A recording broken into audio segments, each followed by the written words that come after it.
In the grand tapestry of human thought, few figures shine as brilliantly as Abu Hamid al-Ghazali. Born in the Persian town of Tus in 1058, this remarkable man would become known as Hujjat al-Islam, the proof of Islam, a title that barely captures the enormity of his intellectual and spiritual contributions to humanity. Al-Ghazali stands as perhaps the most complete thinker in Islamic history, a man who mastered every field of knowledge available in his time, only to transcend them all in pursuit of ultimate truth. What makes Al-Ghazali extraordinary is not merely his brilliance, though his intelligence was legendary. Nor is it simply his productivity, although he authored over 70 books on subjects ranging from Islamic law to mystical psychology. What sets him apart is the radical honesty with which he approached the deepest questions of human existence, and his willingness to sacrifice everything, including his prestigious career and worldly success, in pursuit of genuine certainty about the nature of reality and the path to true happiness. His philosophy emerges from one of the most dramatic intellectual and spiritual crises in recorded history. At the height of his fame, while serving as the most prestigious professor in the Islamic world, Al-Ghazali experienced a profound skeptical awakening that shattered every assumption he had held about knowledge, reality, and truth. This crisis could have destroyed him, as it has destroyed many brilliant minds throughout history. Instead, it became the foundation for a philosophical synthesis that would influence not only Islamic thought, but Jewish, Christian, and even modern secular philosophy for nearly 1,000 years. Al-Ghazali's genius lies in his ability to integrate seemingly contradictory approaches to truth. He was simultaneously a rigorous logician and a profound mystic, a sharp critic of philosophical overreach and a sophisticated philosophical thinker, a defender of orthodox religious teaching and a revolutionary reformer of religious understanding. He showed how skeptical doubt could become a tool for discovering unshakable certainty, how rational inquiry could prepare the ground for mystical experience, and how individual spiritual development could serve the larger purposes of community welfare and divine worship. The journey we are about to undertake through Al-Ghazali's complete philosophical system will reveal a mind of extraordinary depth and breadth. We will explore his revolutionary analysis of the foundations of knowledge, his systematic critique of the philosophical schools of his time, his masterful integration of Islamic law with Sufi mysticism, and his profound insights into the psychology of spiritual transformation. We will discover how he developed a theory of causation that anticipated modern philosophical developments by hundreds of years, and how his understanding of the relationship between reason and revelation offers solutions to problems that still perplex thinkers today. Most importantly, we will see how Al-Ghazali's philosophy provides a roadmap for human flourishing that addresses both our intellectual need for truth and our spiritual hunger for meaning and connection with the divine. His teachings remain as relevant today as they were 9 centuries ago, because they speak to perennial human concerns about knowledge, purpose, morality, and the possibility of genuine happiness in a complex and often confusing world. Part 1. The Architecture of Doubt. The story of Al-Ghazali's philosophical awakening reads like a thriller of the mind. Picture this. The year is 1095, and Al-Ghazali stands at the pinnacle of intellectual achievement in the medieval world. At only 37 years old, he holds the most prestigious academic position in Islam, the chief professorship at the Nizamiya University in Baghdad, where over 300 students hang on his every word. He has mastered Islamic law, theology, philosophy, and logic to such a degree that scholars travel from across the known world to study with him. Yet beneath this glittering exterior, a storm was brewing in Al-Ghazali's mind. As he later wrote in his spiritual autobiography, Deliverance from Error, he began to question not just specific beliefs or arguments, but the very foundations of human knowledge itself. This was not the casual skepticism of someone playing intellectual games, but a devastating crisis that struck at the heart of everything he thought he knew about reality. The crisis began with a simple but profound question. How can we be certain that what we believe to be true actually corresponds to reality? Al-Ghazali realized that most people accept beliefs simply because they have been taught them by authorities they trust. Children believe what their parents tell them, students accept what their teachers say, and religious believers follow what their clergy teaches. But what if these authorities are wrong? What if entire traditions of learning are built on false assumptions that no one has bothered to examine carefully? This led Al-Ghazali to examine the foundations of sense experience. We tend to trust our senses as reliable sources of information about the external world. We see the sun rising in the east and setting in the west, and we conclude that the sun moves around the earth. We put our hand in water and feel wetness, so we assume that wetness is an inherent property of water. But Al-Ghazali knew that our senses can deceive us in dramatic ways. Objects appear smaller when they are far away, straight sticks look bent when placed in water, and dreams can seem completely real while we are experiencing them. If our senses can deceive us about simple physical facts, how much more might they mislead us about complex questions concerning the nature of reality, the existence of God, or the proper way to live? Perhaps what we take to be the waking world is itself a kind of dream, and what we consider solid reality is nothing more than an elaborate illusion. But the skeptical crisis went even deeper. Al-Ghazali turned his penetrating analysis toward the foundations of rational thought itself. Most educated people, then as now, place great confidence in the power of human reason to discover truth through logical analysis and mathematical demonstration. Mathematical truths seem especially certain. 2 + 2 = 4, the angles of a triangle always add up to 180 degrees, and the shortest distance between 2 points is a straight line. Yet even here Al-Ghazali found grounds for doubt. How do we know that the logical principles we use in reasoning actually correspond to the structure of reality? Perhaps the law of non-contradiction, which says that something cannot both be and not be at the same time, is just a limitation of human thinking rather than a fundamental feature of the universe. Perhaps there are forms of reality that transcend the categories of human logic, making our most confident rational conclusions irrelevant to the ultimate nature of things. The psychological impact of these doubts was devastating. Al-Ghazali describes how the crisis affected him physically, making it impossible for him to teach or even speak coherently about the subjects he had previously mastered. He would stand before his students, mouth open, unable to utter the words that had once flowed so easily. The foundations of his entire intellectual edifice had crumbled, leaving him in a state of paralyzing uncertainty about everything he had previously taken for granted.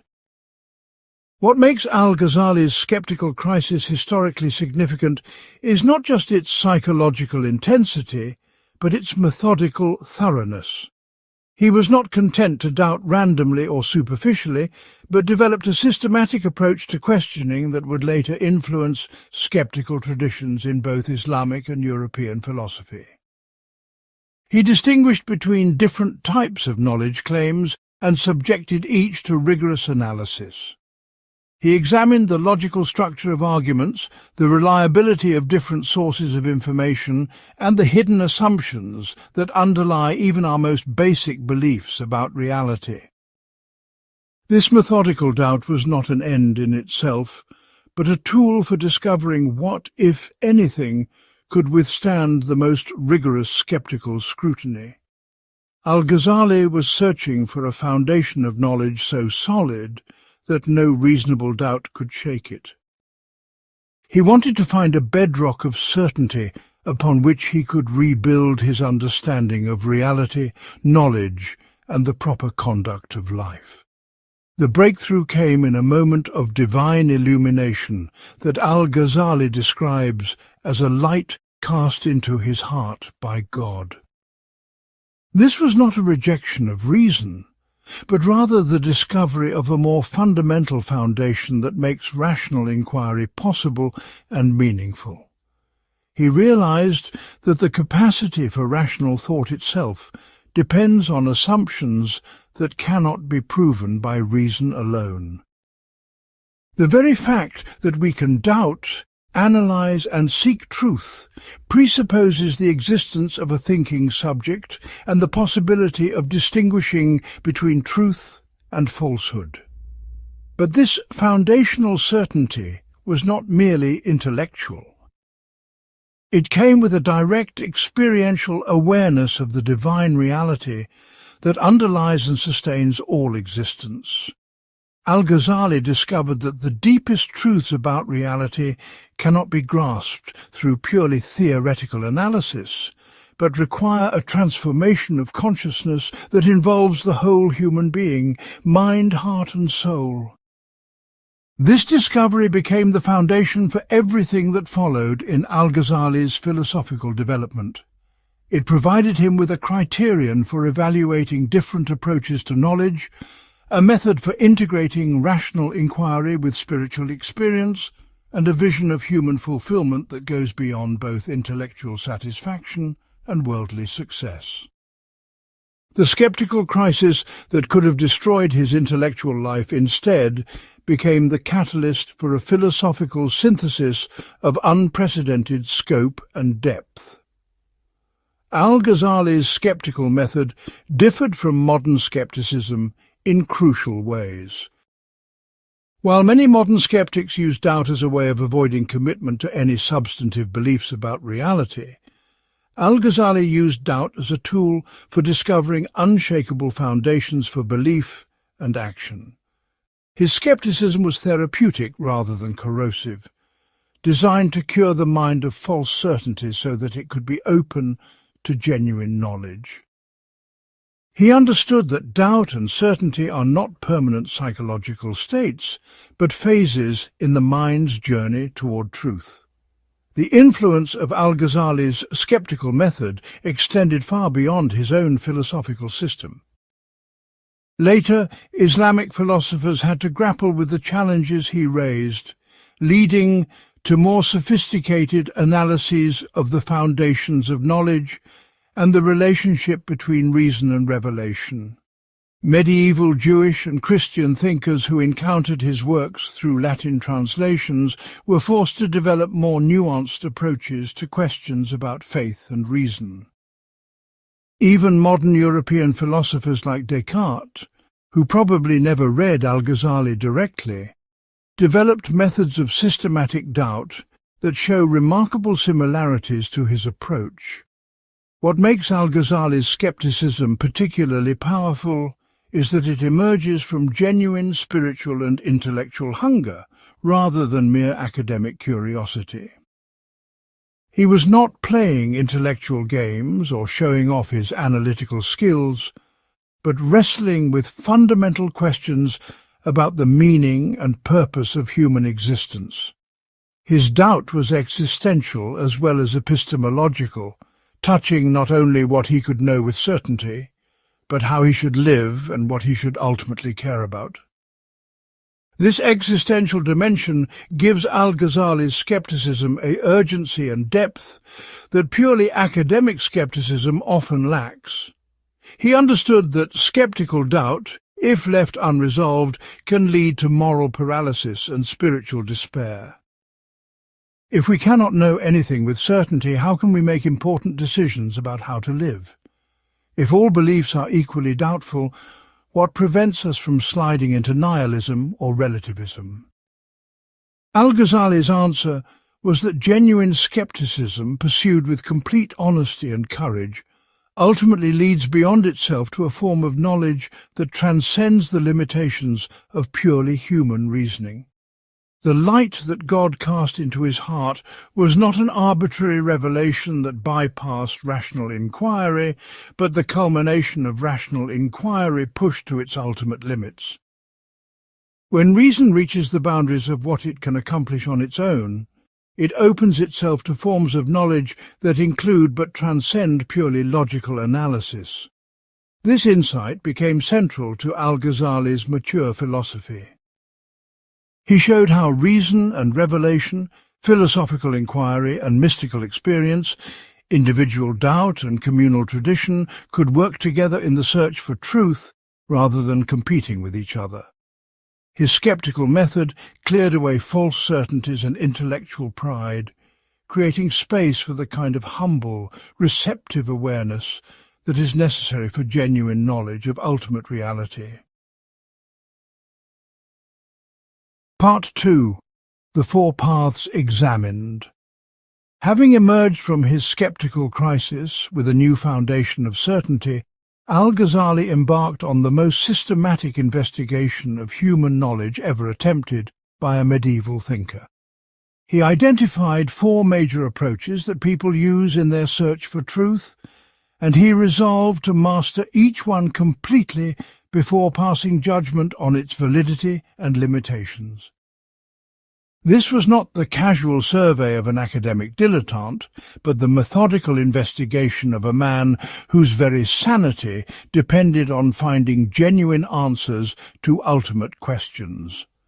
The first path he examined was that of the theologians, the mutakallimun, who used rational arguments to defend religious doctrines against philosophical and sectarian challenges.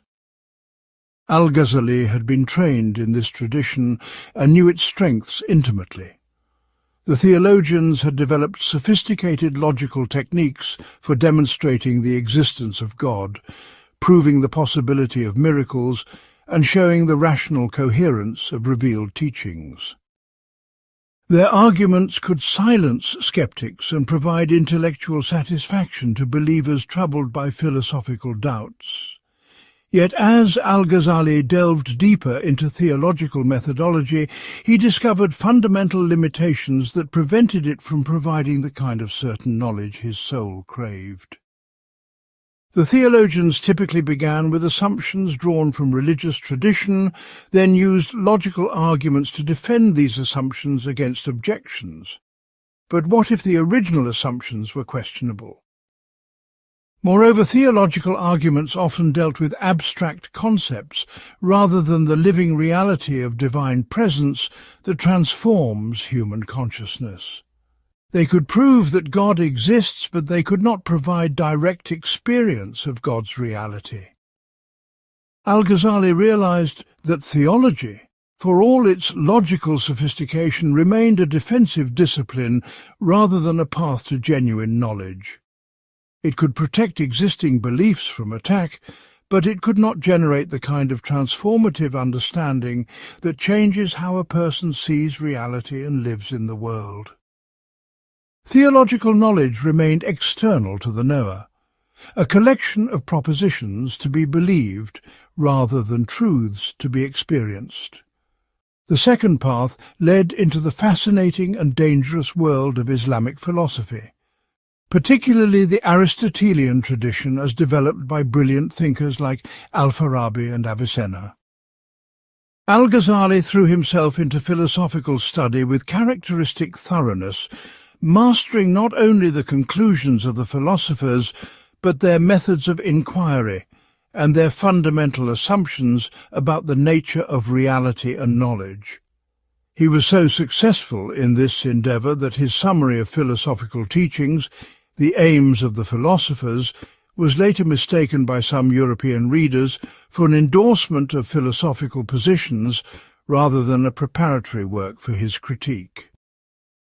What impressed Al-Ghazali about the philosophers was their commitment to rational demonstration and their refusal to accept any proposition that could not be proven through logical analysis.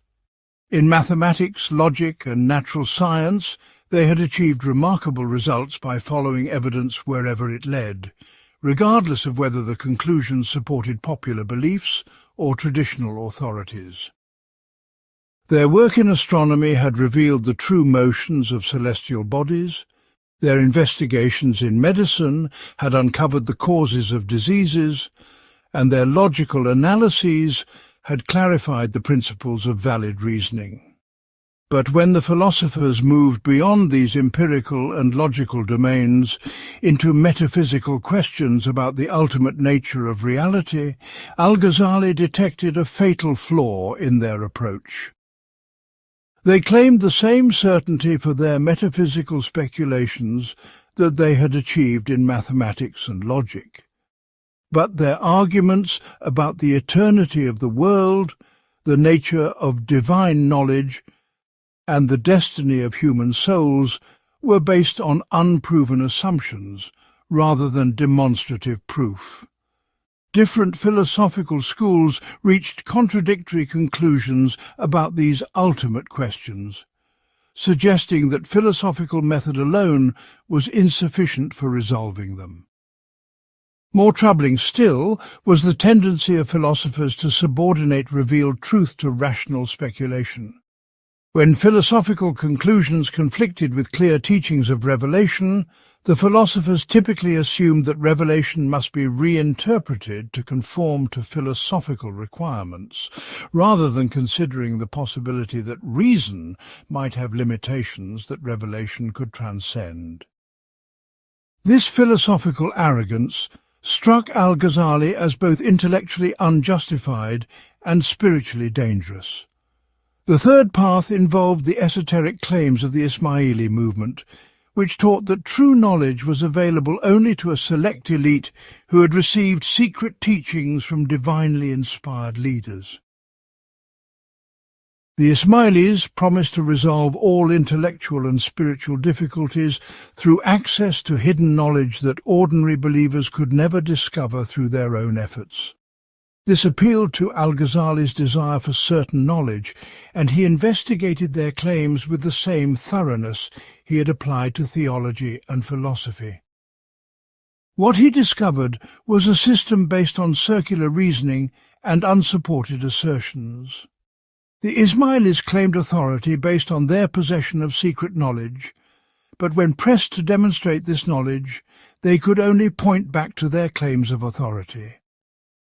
Their teachings often contradicted established facts that could be verified independently, and their leaders showed no evidence of possessing the kind of transformative wisdom that genuine spiritual knowledge should produce. Al-Ghazali concluded that Ismailism was a sophisticated form of intellectual fraud that exploited people's hunger for certainty without providing genuine satisfaction. The fourth path led into the mysterious realm of Sufism, the mystical tradition within Islam that promised direct experience of divine reality rather than mere intellectual knowledge about God. Initially, Al-Ghazali approached Sufism with the same analytical mindset he had applied to the other paths, studying Sufi texts and interviewing Sufi practitioners to understand their methods and evaluate their claims. But he quickly realized that Sufism could not be adequately understood from the outside, as a purely intellectual exercise. The Sufis claimed that their knowledge came through direct spiritual experience achieved through disciplined practices of meditation, prayer, moral purification, and complete surrender to divine will. This knowledge was not theoretical but practical, not abstract but experiential, not external but intimately personal. They insisted that someone who had not undergone the transformative disciplines of the spiritual path could no more understand mystical knowledge than a person who had never tasted sweetness could understand descriptions of honey. This presented Al-Ghazali with a dilemma. His analytical method required him to evaluate Sufi claims from a position of intellectual detachment, but the Sufis insisted that their teachings could only be validated through personal spiritual transformation. How could he assess the truth of mystical claims without compromising the objectivity that had served him so well in his investigation of the other paths? The resolution came through a remarkable act of intellectual courage. Al-Ghazali decided that genuine inquiry into Sufism required him to become a practitioner rather than merely an observer. In November of 1095, at the height of his academic career, he abandoned his prestigious position, distributed his wealth, and embarked on the path of mystical discipline and spiritual purification. This was not the decision of a man fleeing from intellectual challenges, but of a thinker so committed to finding truth that he was willing to risk everything, including his reputation and financial security, in pursuit of genuine knowledge. What Al-Ghazali discovered through this direct investigation of Sufism transformed not only his understanding of mystical experience, but his entire conception of knowledge and reality. He found that the Sufi path provided access to forms of certainty that transcended the limitations of theological argument, philosophical speculation, and esoteric claims. But this mystical knowledge was not anti-rational or irrational. Rather, it provided the foundation that made rational inquiry meaningful and effective. The light of divine illumination did not eliminate the need for careful thinking, but rather showed how thinking could serve higher purposes than mere intellectual satisfaction. Part 3. The Grand Synthesis. The masterwork that emerged from Al-Ghazali's systematic investigation of different paths to knowledge stands as one of the most ambitious intellectual achievements in human history. The revival of the religious sciences consists of 40 books organized into 4 major sections, each containing 10 books that explore different aspects of the integrated spiritual life. But to call this simply a work of religious instruction would be like calling Beethoven's Ninth Symphony merely a piece of music. Al-Ghazali created nothing less than a complete manual for human transformation, showing how every aspect of ordinary life can become a vehicle for spiritual development and direct knowledge of ultimate reality. The scope and depth of this work reflects Al-Ghazali's recognition that genuine spiritual development cannot be separated from the practical challenges of living in the world. He understood that most people are not called to become monks or hermits, abandoning worldly responsibilities in pursuit of mystical experience. Instead, they must find ways to integrate spiritual awareness with the demands of family life, social obligations, economic necessities, and civic duties. The revival shows how this integration is not only possible, but necessary for complete human development. The first quarter of the work, dealing with acts of worship, reveals Al-Ghazali's genius for uncovering the profound spiritual psychology hidden within familiar religious practices. Take the example of ritual prayer, which many people perform mechanically without understanding its deeper significance. Al-Ghazali shows how each element of the prayer ritual is designed to produce specific psychological and spiritual effects that purify the heart and align consciousness with divine reality. The physical movements train the body in attitudes of humility and reverence. The recitation of sacred texts fills the mind with divine truth, and the regular timing of prayers throughout the day creates a rhythm of remembrance that prevents spiritual forgetfulness. But Al-Ghazali goes far deeper than external analysis of ritual forms. He explores the inner dimensions of prayer, showing how the sincere practitioner can use this daily discipline to achieve states of consciousness in which the boundary between self and divine reality begins to dissolve. Prayer becomes not just a duty to be performed, but a method of spiritual transformation that can lead to direct experience of the divine presence. Yet this mystical dimension never eliminates the practical benefits of prayer as a discipline that structures daily life and maintains connection with the religious community. Similarly, his treatment of charity reveals how acts of economic generosity can become vehicles for overcoming the spiritual disease of attachment to material wealth. Al-Ghazali analyzes the psychology of greed and shows how the practice of giving away money and possessions gradually liberates the heart from the illusion that security and happiness depend on accumulating material goods. But he also provides detailed practical guidance about how much to give, to whom, under what circumstances, and with what intentions. The mystical and the practical are seamlessly integrated throughout his analysis. The second quarter, dealing with social customs and daily life habits, demonstrates Al-Ghazali's conviction that spiritual development must encompass all aspects of human experience. He provides detailed guidance on everything from table manners to sexual ethics, from business practices to relationships with neighbors. But this is not legalistic nitpicking about external rules. Rather, it reflects his understanding that every human action either contributes to spiritual purification or increases spiritual pollution. There is no neutral ground in the battle between higher and lower tendencies within the human soul. His discussion of marriage exemplifies this approach. Al-Ghazali analyzes marriage simultaneously as a social institution, a psychological relationship, a biological partnership, and a spiritual discipline. He shows how sexual intimacy between spouses can become a form of worship when approached with the right awareness and intentions, how raising children can serve as training in unconditional love, and how the challenges of family life can become opportunities for developing patience, forgiveness, and selflessness. Yet he also provides practical advice about choosing a spouse, managing household finances, and resolving marital conflicts. The third quarter, examining qualities that lead to spiritual destruction, represents perhaps Al-Ghazali's most psychologically sophisticated analysis.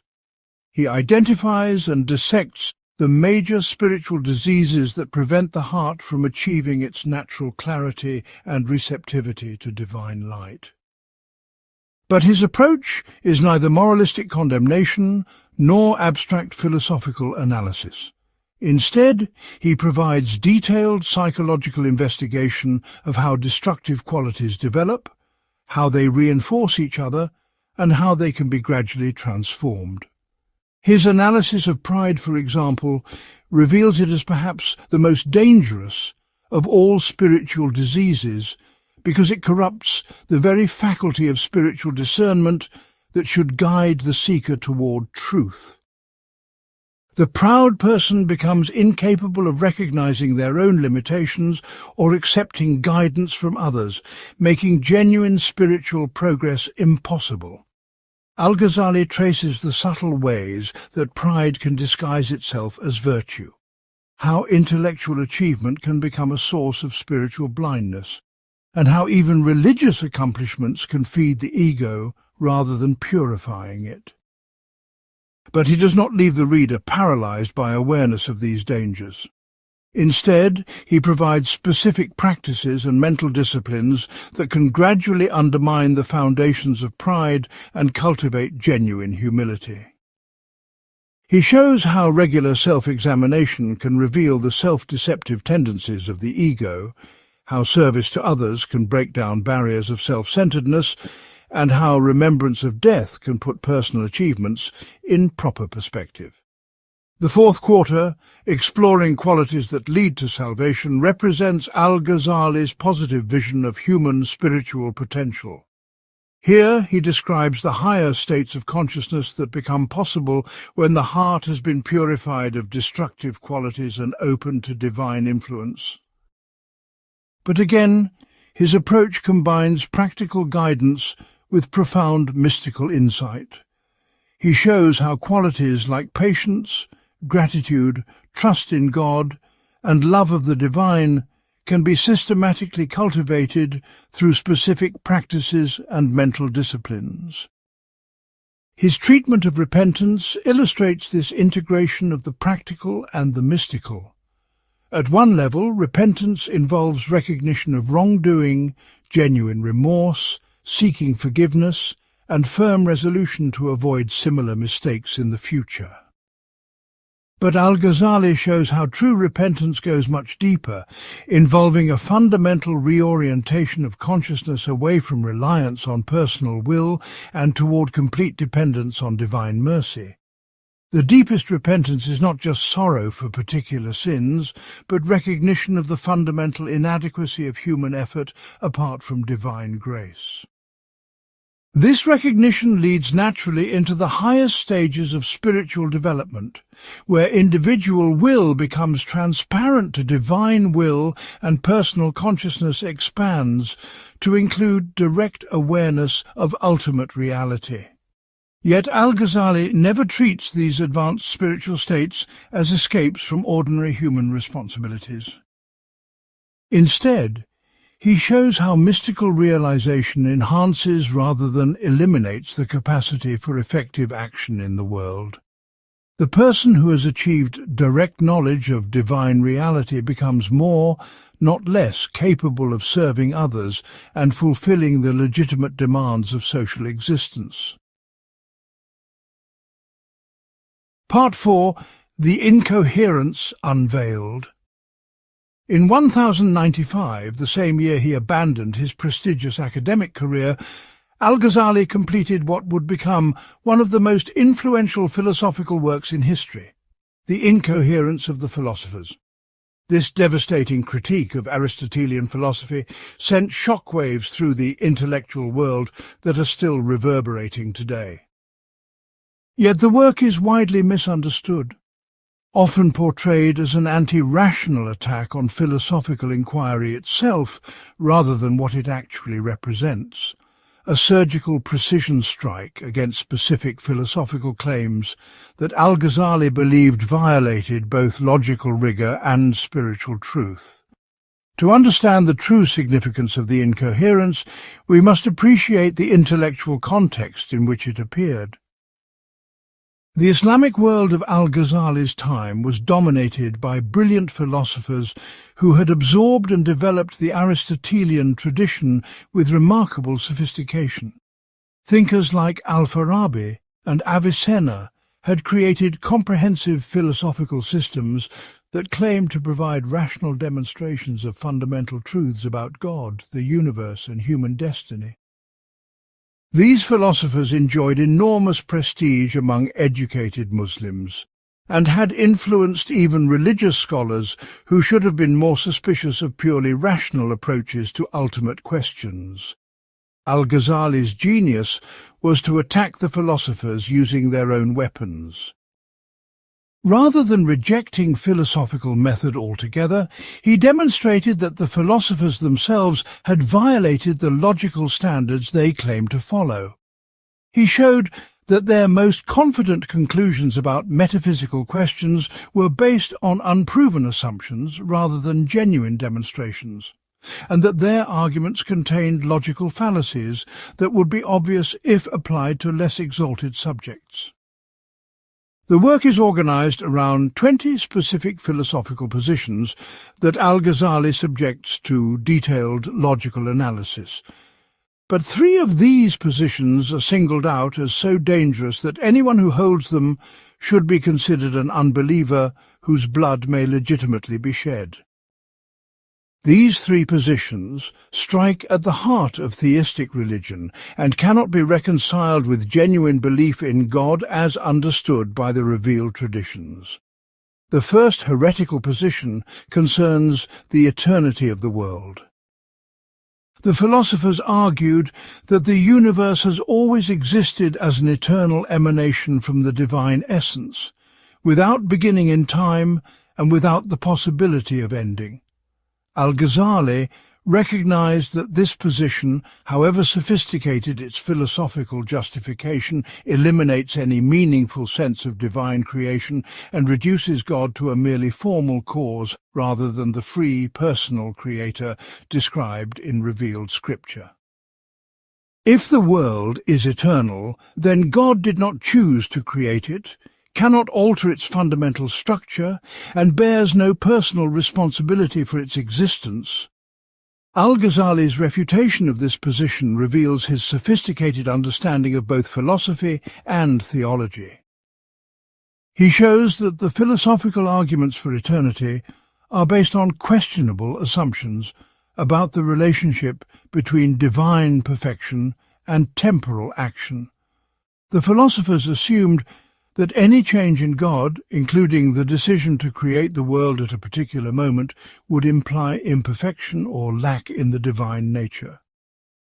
But Al-Ghazali demonstrates that this assumption confuses change that results from external compulsion or internal need with free action that expresses divine will and wisdom. The second heretical position concerns the scope of divine knowledge.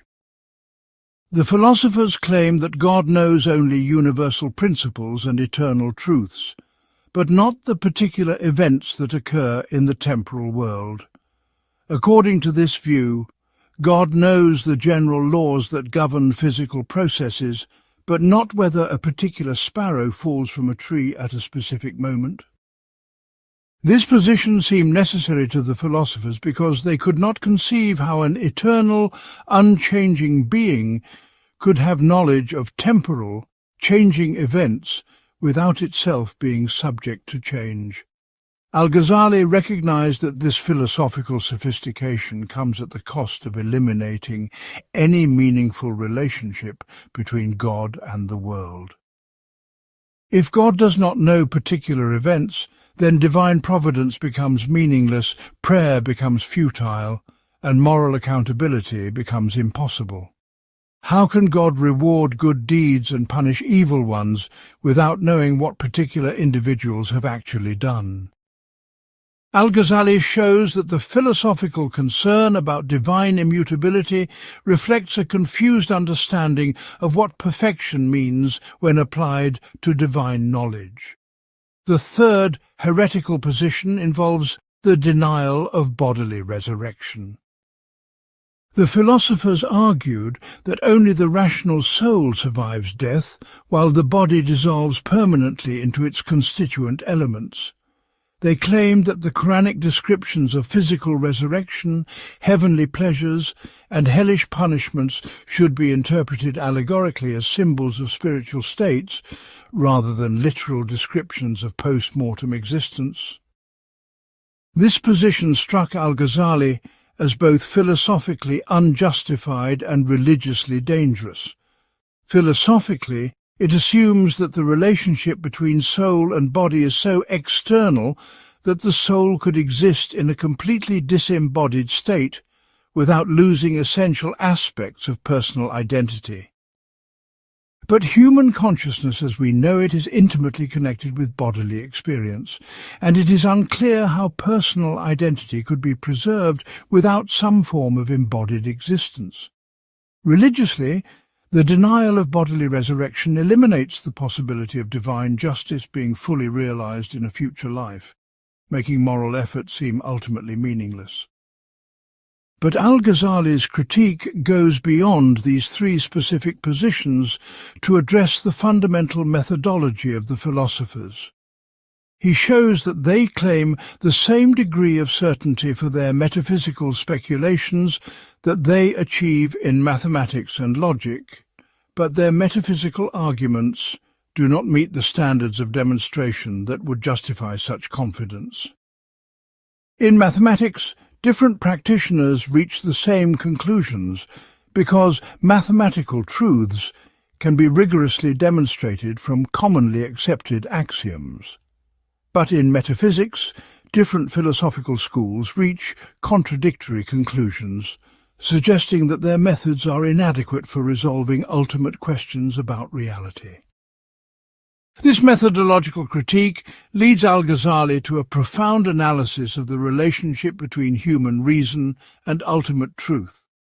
He does not reject the use of reason in investigating metaphysical questions, but he insists that reason must recognize its own limitations and remain open to sources of knowledge that transcend purely logical analysis. The deepest truths about God, the universe, and human destiny cannot be captured in purely conceptual terms, but require the kind of direct, experiential knowledge that comes through spiritual transformation. Al-Ghazali's most philosophically sophisticated contribution to this debate concerns his analysis of causation. The philosophers claimed that there are necessary connections between causes and effects in the natural world, such that given the same causes, the same effects must inevitably follow. This claim seemed essential for making the world rationally intelligible and scientifically predictable, but Al-Ghazali detected a fundamental logical flaw in the argument. He points out that necessary connection cannot be directly observed, but must be inferred from repeated experience of regular sequences. When we see fire touch cotton and the cotton burn, we assume that fire necessarily causes burning. But all we actually observe is one event following another. The necessity that supposedly connects them is a mental construction rather than an empirical fact. Since cause and effect are logically distinct concepts, there is no logical contradiction in imagining them occurring separately, which suggests that their connection is contingent rather than necessary.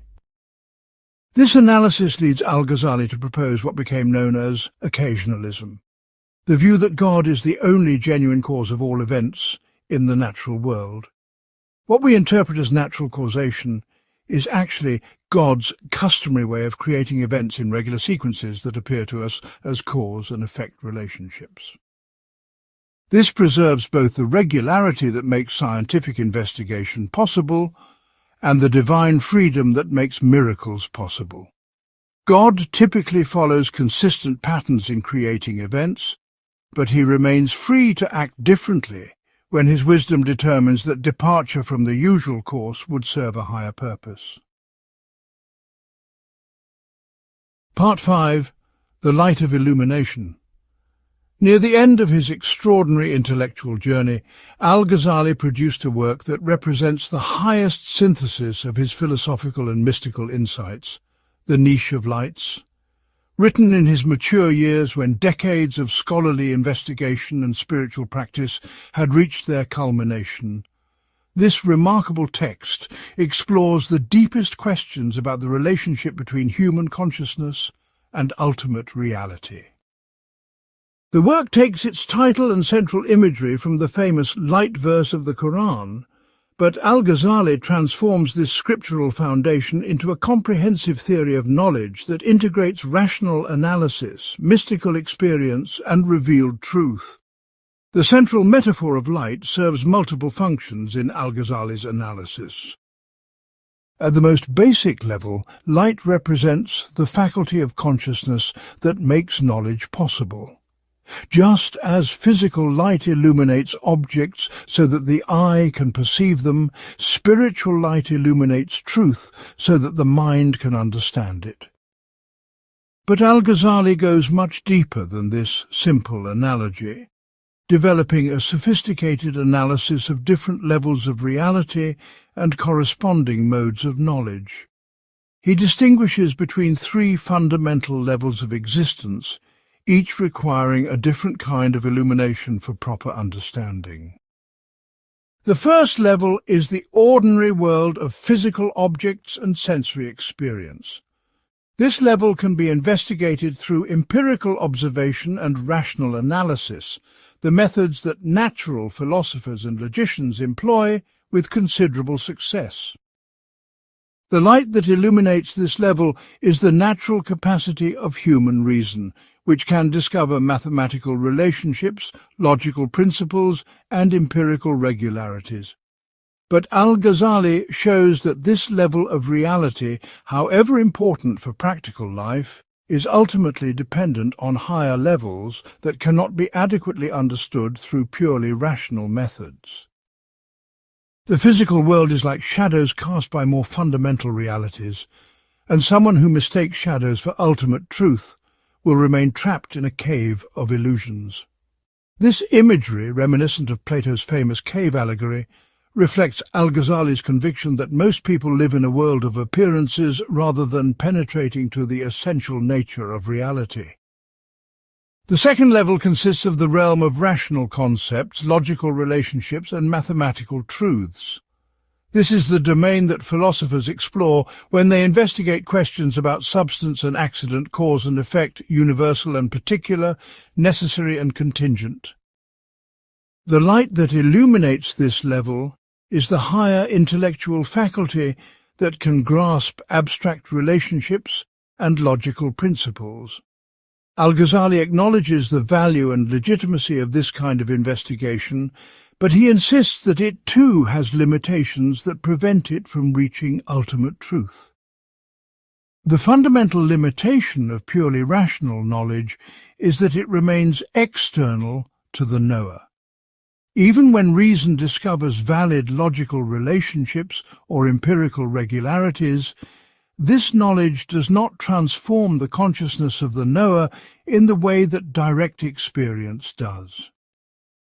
Someone can understand logically that God exists and has certain attributes without this knowledge producing any real change in their spiritual condition or practical behavior.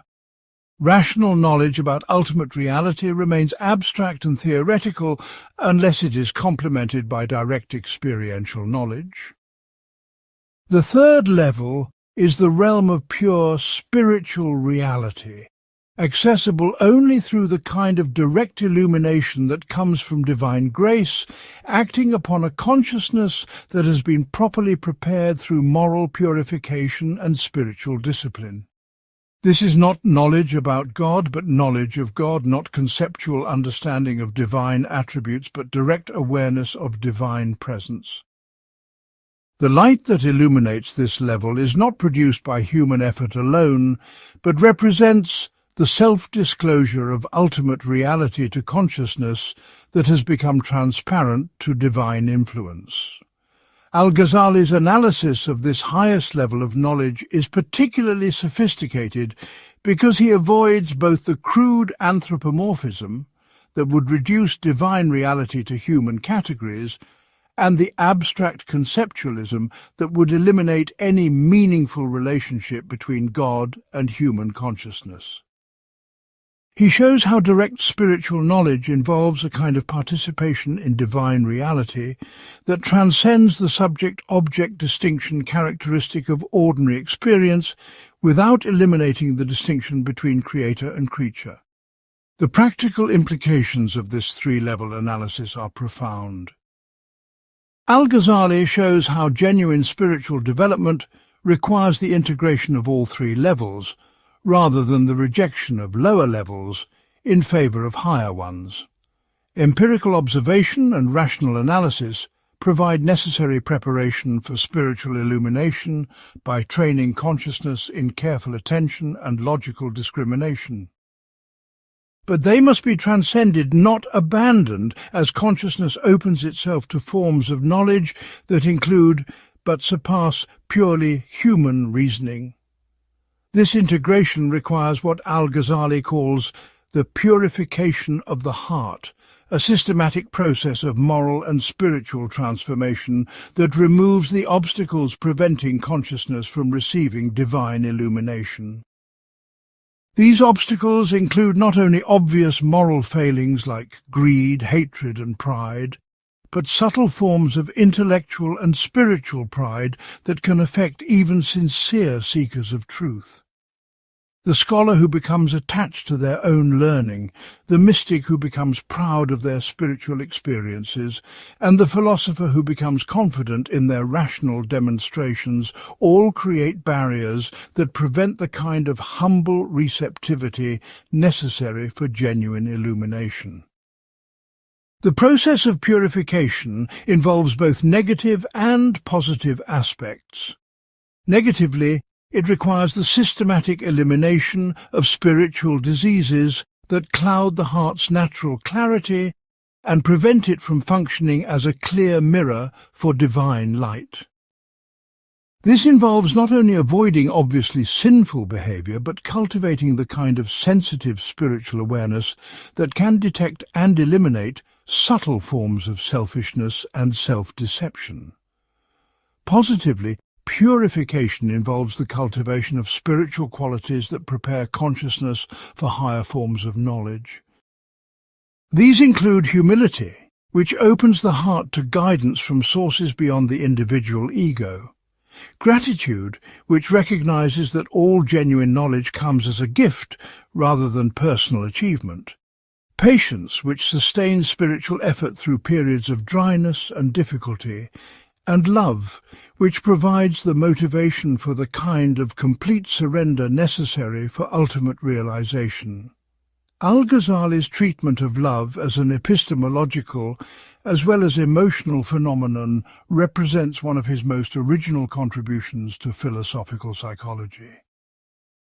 He shows how love involves a unique form of knowledge that combines intellectual understanding with experiential participation. The lover knows the beloved in ways that transcend purely conceptual knowledge without becoming irrational or anti-intellectual.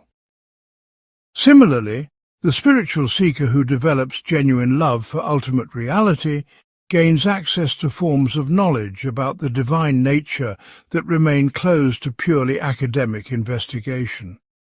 But Al-Ghazali is careful to distinguish genuine spiritual love from emotional enthusiasm or sentimental religiosity. True love for God involves the complete reorientation of human will and desire toward their ultimate source and goal. This reorientation produces profound changes in how the person sees reality, understands their relationships with others, and conducts their practical affairs. Someone who claims to love God while remaining unchanged in their character and behavior is deceiving themselves about the nature of their spiritual condition. The culmination of Al-Ghazali's analysis in the Niche of Lights is his vision of human consciousness achieving complete transparency to divine light. In this state, the individual ego does not disappear, but it becomes so aligned with divine will that there is no longer any conflict between personal desire and ultimate truth. The person continues to function as a distinct individual with particular responsibilities and relationships, but their consciousness has been transformed so that they perceive everything from the perspective of divine reality rather than limited personal concerns. Part 6. The Psychology of Transformation. Al-Ghazali's most psychologically sophisticated insights emerge from his detailed analysis of how human consciousness can be systematically transformed from its ordinary state of confusion and spiritual blindness to the clarity and illumination that make genuine knowledge possible. This transformation is not a matter of acquiring new information or developing intellectual skills, though it includes both of these elements. Rather, it involves a fundamental reorientation of the entire personality, affecting how one thinks, feels, perceives and acts in relationship to oneself, others and ultimate reality. The starting point for this analysis is Al-Ghazali's understanding of the human heart as the spiritual center of consciousness. He distinguishes carefully between the physical heart that pumps blood through the body and the spiritual heart that serves as the seat of knowledge, emotion, and moral choice. This spiritual heart is what he calls a subtle, tenuous substance of an ethereal spiritual sort that is connected with the physical heart but not reducible to it.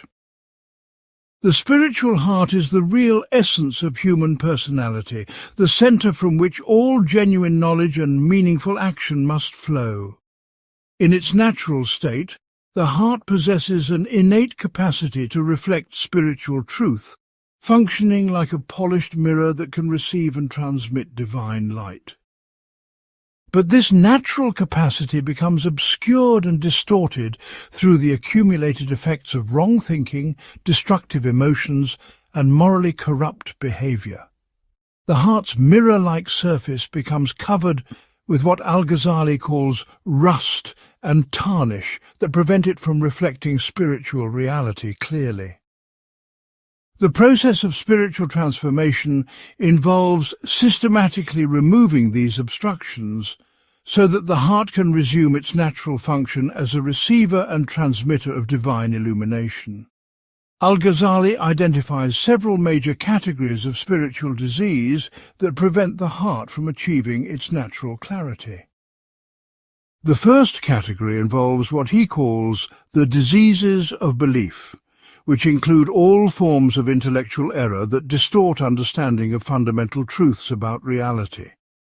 These range from crude superstitions and obviously false beliefs to sophisticated philosophical errors that can deceive even brilliant thinkers.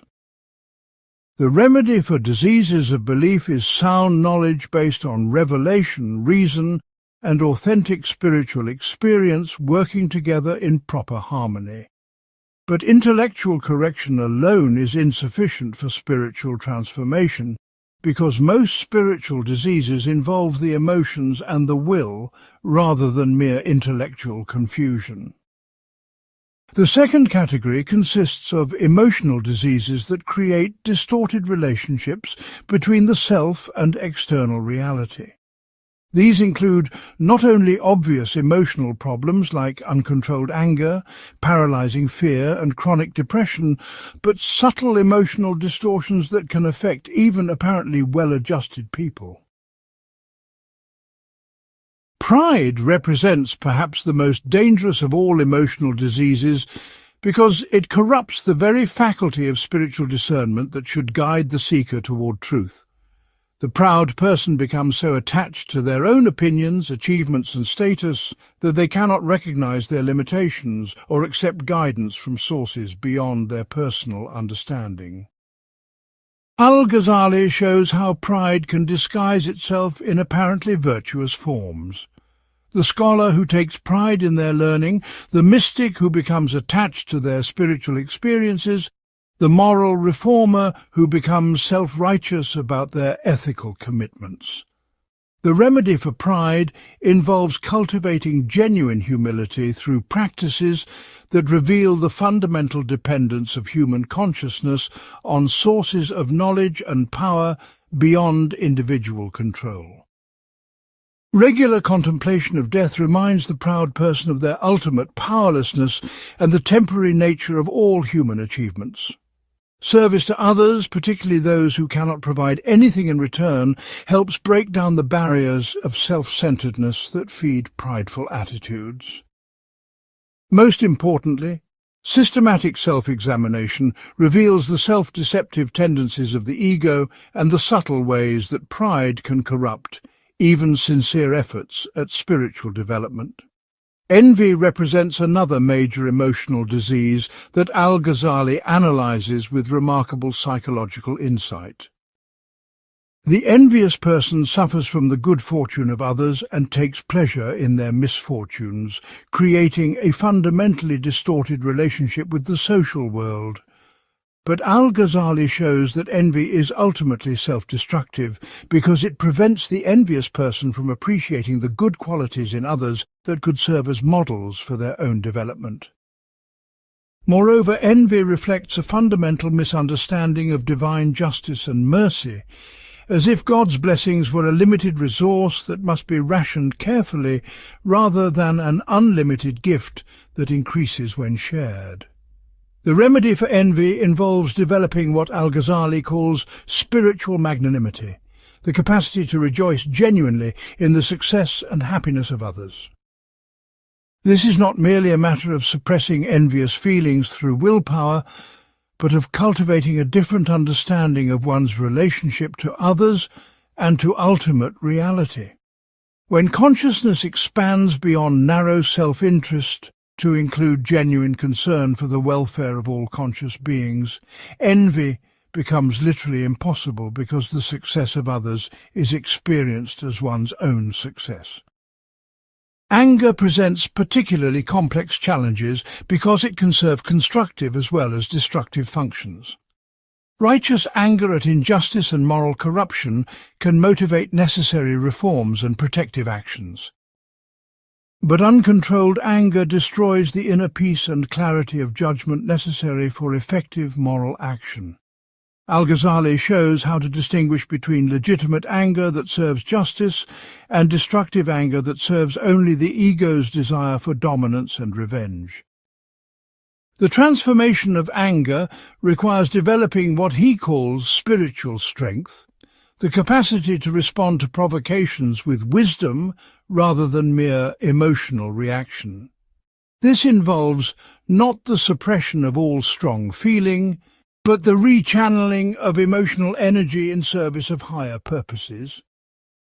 The spiritually strong person can act decisively against injustice without being controlled by personal resentment or hatred. Greed and attachment to worldly goods represent spiritual diseases that are particularly difficult to cure in a society that celebrates material success and consumption. Al-Ghazali analyzes the psychology of greed with remarkable sophistication, showing how it reflects not genuine appreciation for the goods of this world, but a desperate attempt to find security and satisfaction through accumulating possessions. The greedy person is never satisfied because they are trying to meet spiritual needs through material means, which is like trying to quench thirst by drinking salt water. The cure for greed involves developing what Al-Ghazali calls spiritual poverty, the recognition that genuine security and satisfaction can come only through reliance on divine providence rather than personal accumulation. This does not necessarily require literal poverty or the rejection of all material goods, but rather a fundamental reorientation of attitude toward possessions. The spiritually poor person uses material goods as tools for serving higher purposes, rather than as sources of ultimate meaning and security. But Al-Ghazali's analysis goes beyond individual emotional diseases to examine the systematic distortions of consciousness that prevent most people from recognizing their spiritual condition. He shows how the ordinary state of human consciousness is characterized by what he calls spiritual sleep, a condition in which people remain largely unconscious of their deepest needs and highest possibilities. They pursue goals and engage in activities that provide temporary satisfaction but do not address the fundamental spiritual emptiness that drives all genuine human striving. The process of spiritual awakening involves developing the kind of self-awareness that can recognize these deeper patterns and begin the systematic work of transformation. This requires what Al-Ghazali calls vigilant self-examination, the practice of regularly monitoring one's thoughts, emotions, motivations, and actions to detect signs of spiritual disease and track progress in spiritual development. But this self-examination must be balanced with trust in divine mercy and guidance, lest it become a form of spiritual narcissism that focuses attention on the self rather than opening consciousness to transcendent reality. Part 7. The Science of the Heart. At the center of Al-Ghazali's philosophical psychology lies his revolutionary understanding of the heart as an organ of knowledge that operates according to discoverable principles and can be systematically trained to achieve higher levels of perception and understanding. This is not the sentimental romanticism that reduces spiritual knowledge to mere feeling, nor the crude materialism that identifies consciousness with brain states. Rather, Al-Ghazali develops a sophisticated science of the heart that shows how this spiritual faculty can be purified, educated and refined so that it becomes capable of direct perception of spiritual truths that remain hidden from ordinary consciousness. The heart's epistemological function operates through what Al-Ghazali calls spiritual perception, a form of knowledge that combines elements of sensory experience, rational analysis, and mystical intuition without being reducible to any of these ordinary modes of cognition. Just as the physical eye can perceive colours and shapes that exist independently of the perceiver, the spiritual heart can perceive aspects of reality that are objectively present but normally hidden from consciousness. These include not only what we might call religious or mystical realities, but also moral and aesthetic qualities that play crucial roles in human life but cannot be adequately analysed through purely rational methods. The heart's natural capacity for spiritual perception becomes obscured through what Al-Ghazali calls the accumulation of rust and tarnish that results from wrong thinking, destructive emotions, and morally corrupt behaviour. This is not a punishment imposed from outside, but the natural consequence of activities that are incompatible with the heart's spiritual function. Just as looking at the sun can damage physical vision, or listening to extremely loud sounds can impair hearing, engaging in spiritually destructive activities damages the heart's capacity for spiritual perception. But unlike physical damage, spiritual damage to the heart can be reversed through appropriate remedial practices. Al-Ghazali describes in detail the process of spiritual healing that can restore the heart's natural clarity and receptivity. This process begins with recognition of the problem, which requires the kind of honest self-examination that most people avoid because it threatens their comfortable illusions about their spiritual condition. The person must be willing to acknowledge that their ordinary way of seeing and understanding reality is fundamentally distorted and that they need to undergo a systematic process of transformation. The first stage of this transformation involves what Al-Ghazali calls repentance. But his understanding of repentance goes far beyond conventional notions of feeling sorry for particular wrongdoings. True repentance involves a fundamental reorientation of consciousness away from reliance on personal understanding and control toward complete dependence on divine guidance and mercy. It includes intellectual repentance, which involves abandoning false beliefs and opinions that distort understanding of reality. Emotional repentance, which involves purifying destructive feelings and cultivating constructive ones. And volitional repentance, which involves redirecting the will away from selfish pursuits towards service of ultimate truth. This comprehensive repentance creates the psychological space necessary for the second stage of transformation, which Al-Ghazali calls spiritual discipline or riyada. This involves the systematic practice of specific exercises designed to strengthen the heart's capacity for spiritual perception while weakening the influence of distracting thoughts and desires. These exercises include both external practices like regular prayer, fasting, and charitable giving, and internal practices like meditation, remembrance of God, and contemplation of ultimate questions. But Al-Ghazali emphasizes that spiritual discipline must be guided by sound knowledge rather than mere enthusiasm or blind imitation of others. Different people require different practices depending on their temperament, life circumstances, and level of spiritual development. What helps one person may harm another, and practices that are appropriate at one stage of development may become obstacles at a later stage. This is why the seeker needs access to a qualified spiritual guide who can provide individualized instruction based on deep knowledge of both spiritual principles and human psychology. The third stage of transformation involves what Al-Ghazali calls spiritual realization or tahqiq, the direct experience of spiritual truths that have previously been known only through concepts or beliefs. This is not a single dramatic event, but an ongoing process in which the heart's capacity for spiritual perception gradually increases until it becomes capable of direct awareness of ultimate reality. At this stage, The person no longer needs to rely primarily on external authorities or rational arguments to know fundamental truths about the nature of reality and the proper conduct of life. Instead, they can perceive these truths directly through the heart's spiritual vision.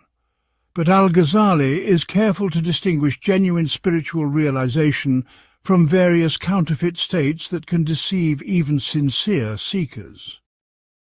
Emotional enthusiasm, imaginative fantasies, and psychological abnormalities can all produce experiences that seem spiritually significant, but actually represent forms of self-deception rather than authentic spiritual perception. The criterion for distinguishing authentic from counterfeit spiritual states is their practical consequences. Genuine spiritual realization always produces increased wisdom, compassion and moral excellence, while counterfeit states typically lead to spiritual pride, emotional instability and deterioration of character. Al-Ghazali's analysis of the heart's cognitive function includes detailed investigation of the relationship between spiritual perception and ordinary rational thought. He shows how genuine spiritual realization enhances rather than eliminates the capacity for clear thinking and sound judgment. The person whose heart has been purified and illuminated becomes more, not less, capable of understanding complex intellectual problems and making wise practical decisions. Spiritual perception provides access to principles and perspectives that make rational analysis more effective rather than replacing it with irrational enthusiasm. This integration of spiritual perception with rational analysis produces what Al-Ghazali calls spiritual intelligence, a form of wisdom that can navigate successfully between the extremes of cold rationalism and sentimental emotionalism. Spiritual intelligence includes the capacity to understand when rational analysis is appropriate and when it must be supplemented by other forms of knowledge. It also includes sensitivity to the spiritual dimensions of apparently mundane problems and the practical implications of apparently abstract spiritual principles. The ultimate goal of the heart's development is what Al-Ghazali calls spiritual transparency, a state in which individual consciousness becomes completely aligned with ultimate truth without losing its distinctive personal characteristics. The spiritually transparent person continues to function as a unique individual with particular talents, interests, and responsibilities. But their personal perspective has been so expanded and clarified that they perceive everything from the standpoint of ultimate reality rather than narrow self-interest. They become, in effect, windows through which divine light can illuminate the world, while remaining authentic human beings rather than depersonalized abstractions. Part 8. The Alchemy of Happiness. In his Persian masterwork, written specifically for a broader audience beyond specialized scholars, Al-Ghazali presents his mature understanding of human happiness as the ultimate goal of all philosophical inquiry and spiritual practice. The Alchemy of Happiness represents not a simplification of his earlier Arabic works, but a distillation that captures the essential, practical wisdom of his entire intellectual and spiritual journey. The title itself is carefully chosen. Like the medieval alchemists who sought to transform base metals into gold through precise knowledge of natural processes, Al-Ghazali shows how the human soul can be transformed from its ordinary condition of confusion and spiritual poverty into the golden state of genuine happiness through understanding and application of spiritual principles. Al-Ghazali begins with a fundamental question that drives all serious human reflection. What is the true nature of happiness, and how can it be reliably achieved?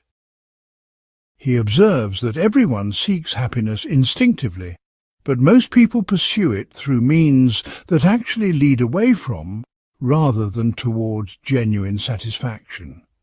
They assume that happiness consists in the gratification of physical desires, the accumulation of material possessions, the achievement of social status, or the satisfaction of intellectual curiosity. While these pursuits can provide temporary pleasure and may serve legitimate functions in human life, they cannot provide the kind of lasting fulfillment that the human soul ultimately seeks. The problem is not with these pursuits themselves, but with the assumption that they can provide ultimate satisfaction. Al-Ghazali shows how each of these apparent goods contains internal limitations that prevent it from fulfilling the soul's deepest needs. Physical pleasures are temporary and require constant renewal. Material possessions can be lost and never provide lasting security.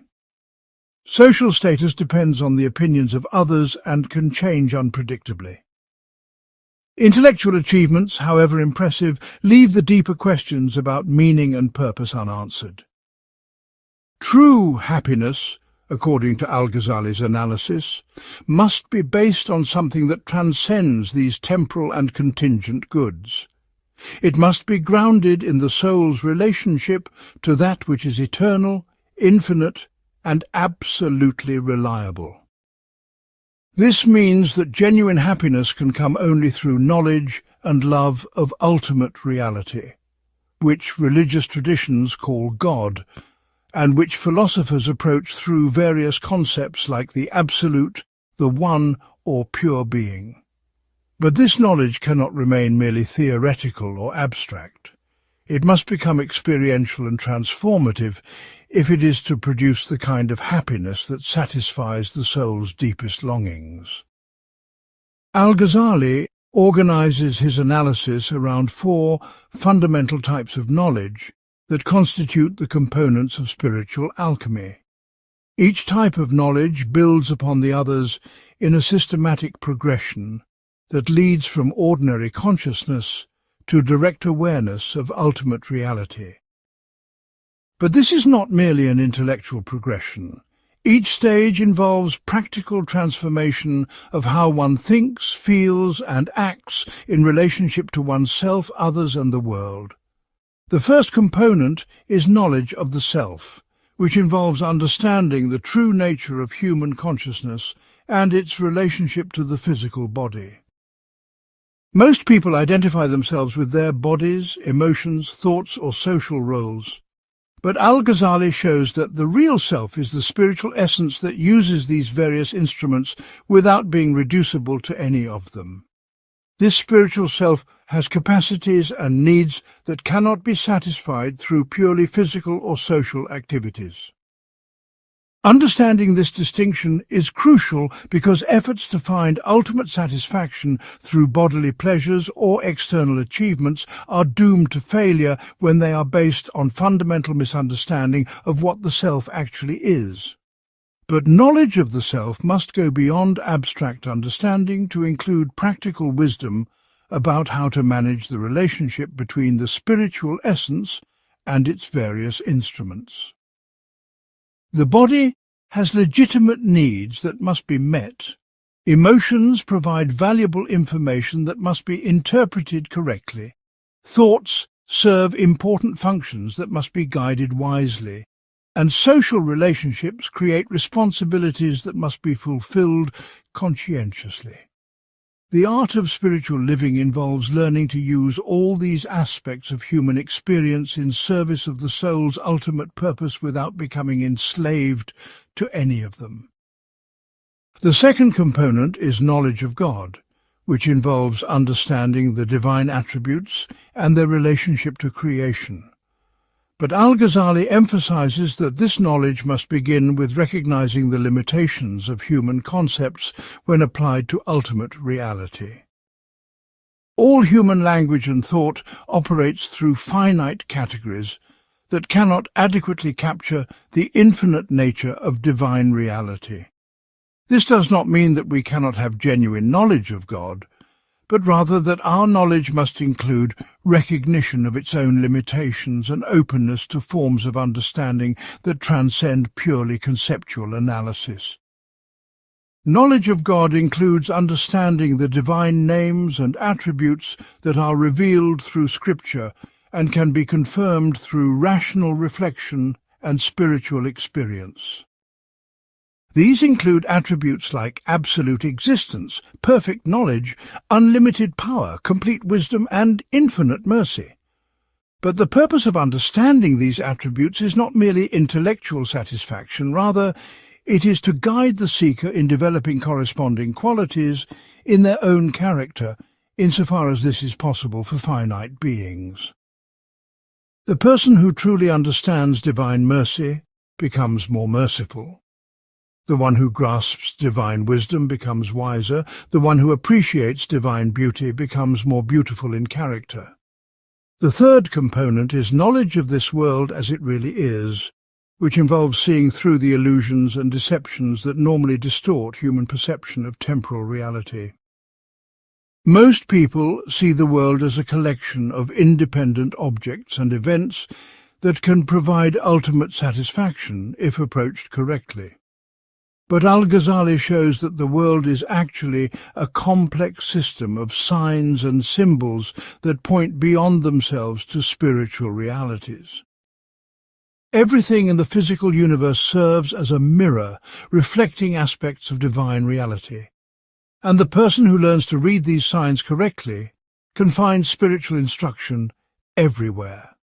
This does not mean that the physical world is illusory or worthless, but rather that its true value lies in its capacity to serve spiritual purposes rather than in its apparent capacity to provide ultimate satisfaction.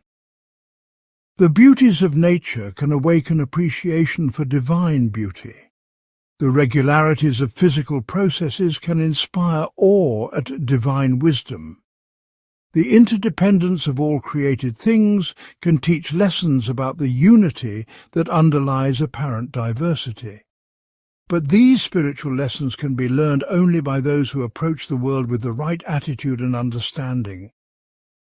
The fourth component is knowledge of the next world as it really is, which involves understanding the ultimate destiny of human consciousness beyond physical death.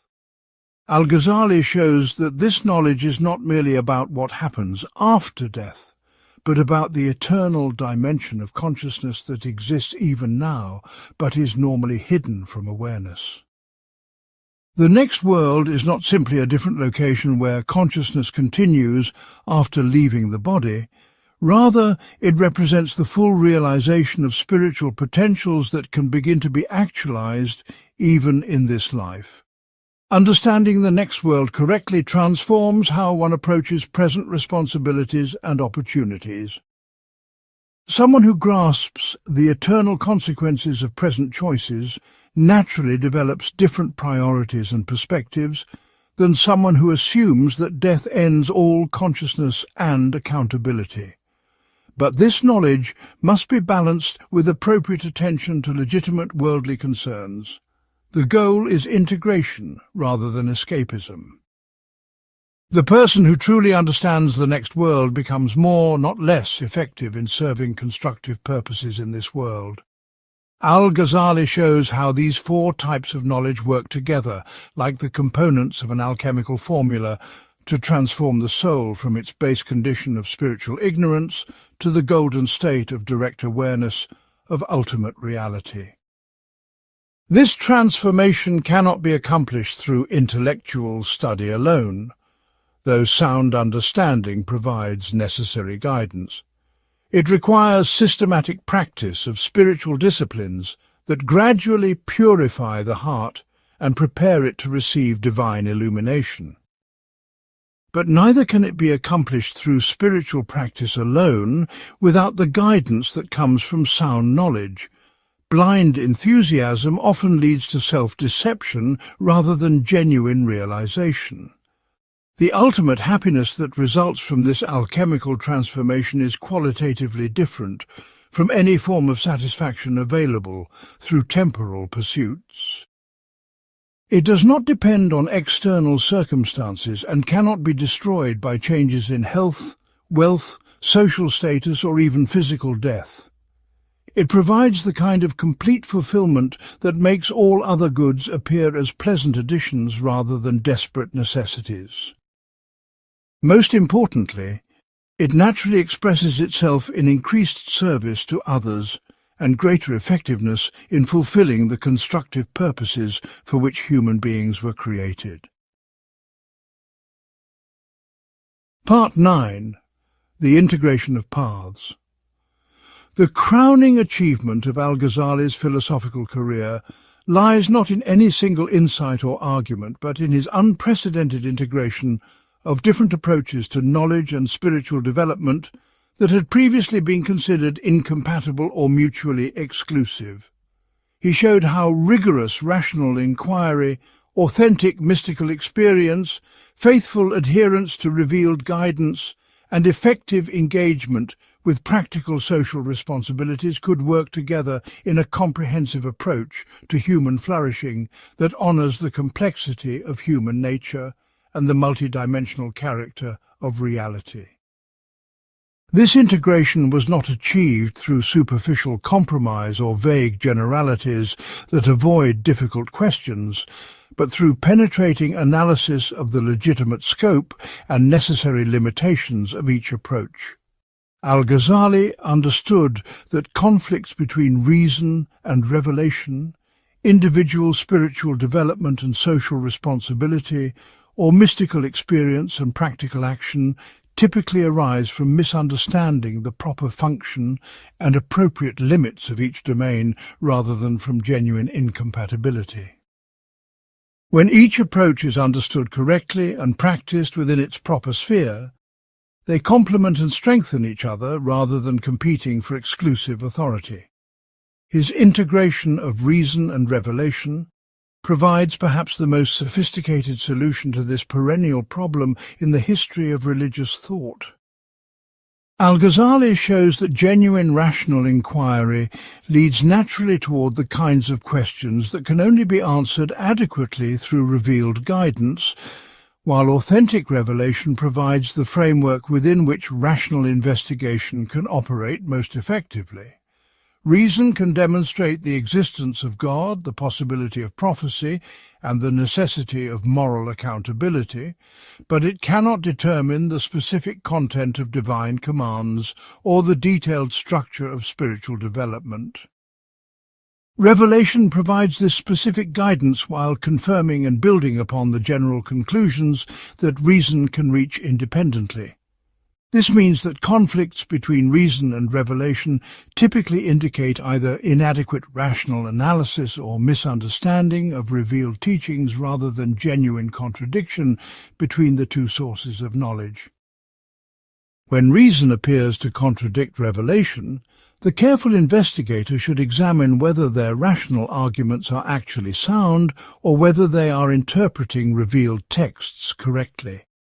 Al-Ghazali's own critique of the philosophers illustrates this principle. He showed that their apparently rational objections to revealed teachings were based on unproven philosophical assumptions rather than rigorous logical demonstration.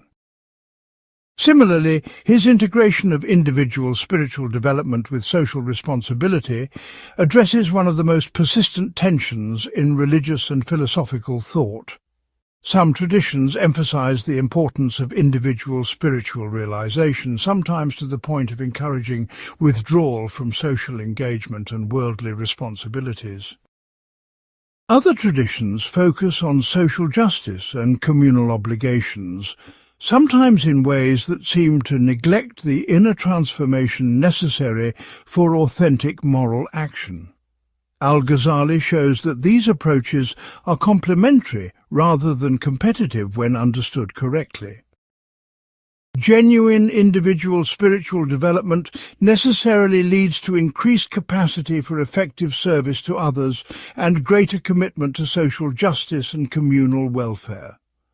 The person whose consciousness has been expanded through authentic spiritual practice naturally develops greater empathy, wisdom, and moral sensitivity that enhance their ability to contribute constructively to social life.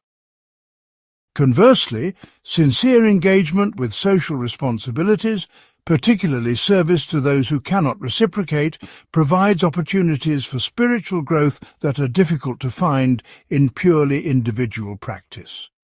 The challenges of family life, economic activity, and civic participation create occasions for developing patience, humility, and selflessness that are essential components of spiritual maturity.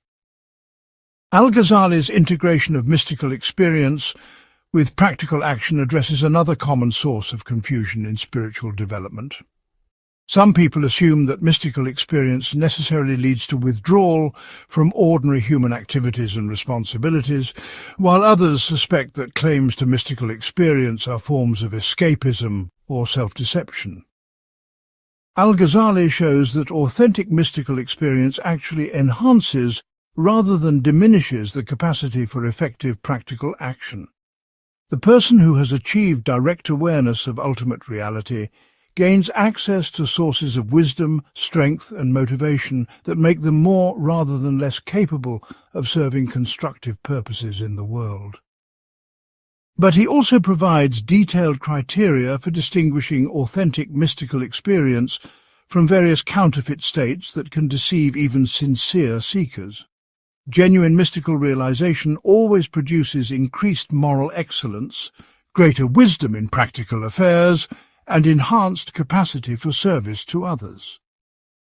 States that lead to spiritual pride, emotional instability, or neglect of legitimate worldly responsibilities are not authentic mystical experiences, regardless of how dramatic or subjectively convincing they may seem. This integration extends to Al-Ghazali's understanding of the relationship between different religious and philosophical traditions. Rather than assuming that truth is the exclusive possession of any single tradition, he investigates what each tradition contributes to complete understanding of reality and human flourishing. He finds valuable insights in the work of philosophers, theologians, and mystics, while also identifying the limitations and errors that prevent any single approach from providing complete guidance.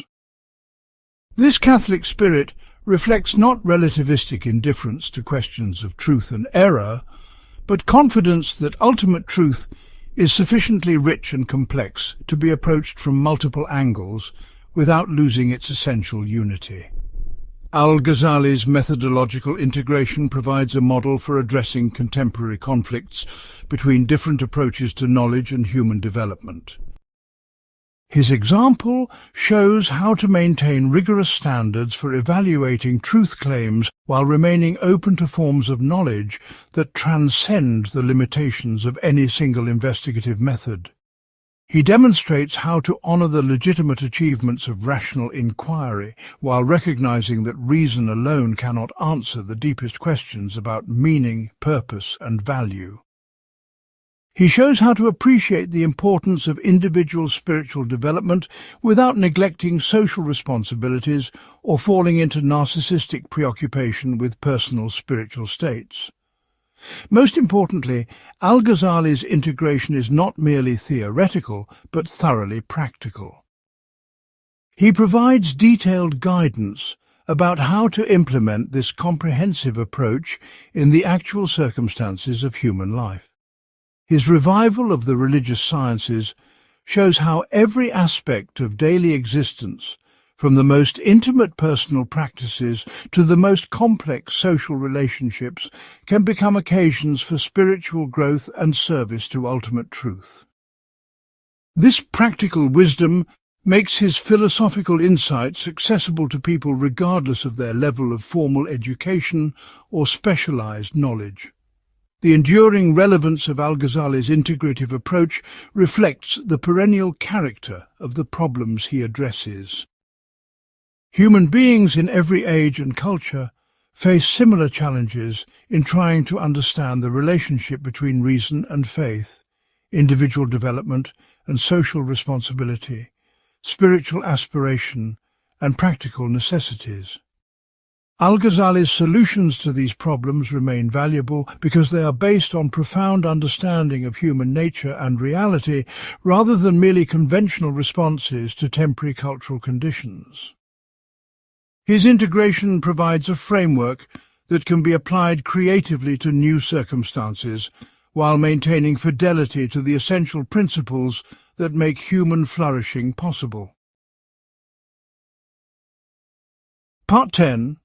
The Mirror of Divine Names. Al-Ghazali's most profound theological contribution emerges from his systematic analysis of the divine names and attributes, which he transforms from abstract doctrinal concepts into practical principles for human spiritual development and ethical conduct. Rather than treating the 99 beautiful names of God as merely descriptive labels for divine qualities that remain forever beyond human experience, he shows how these names represent both the ultimate nature of reality and the highest potentials of human consciousness, when properly understood and appropriately realized. His approach to the divine names reflects his characteristic integration of rigorous intellectual analysis with transformative spiritual practice. Each name reveals an aspect of ultimate reality that the human consciousness can approach through specific forms of knowledge, devotional practice, and ethical behavior. But this approach requires careful discrimination between the ways that divine qualities can be reflected in human character and the ways that they remain absolutely unique to divine nature. The person who seeks to embody divine mercy must understand the difference between finite human compassion and the infinite divine compassion that serves as both its source and ultimate standard. Consider Al-Ghazali's analysis of the divine name Ar-Rahman, usually translated as the compassionate or the merciful. At the level of intellectual understanding, this name indicates that ultimate reality is characterized by boundless concern for the welfare of all created beings, rather than indifferent neutrality or arbitrary favoritism. This has profound implications for how human beings should understand their relationship to the universe and their responsibilities toward other conscious beings. If ultimate reality is fundamentally compassionate, then human actions that increase compassion align with the basic structure of existence, while actions that increase cruelty or indifference work against the fundamental grain of reality. But intellectual understanding of divine compassion must be complemented by practical cultivation of compassionate qualities in human character. This is not simply a matter of trying to be kind to others out of moral duty, though ethical behavior provides necessary foundation for spiritual development. Rather, it involves a systematic transformation of consciousness that gradually removes the barriers of selfishness, fear, and spiritual blindness that prevent the natural flow of compassionate response to the suffering of others. As these barriers are removed, compassionate action becomes as natural and spontaneous as breathing, rather than a forced effort to behave correctly. The cultivation of divine qualities in human character requires what Al-Ghazali calls spiritual chemistry, a precise understanding of how different practices and mental attitudes interact to produce specific transformations in consciousness.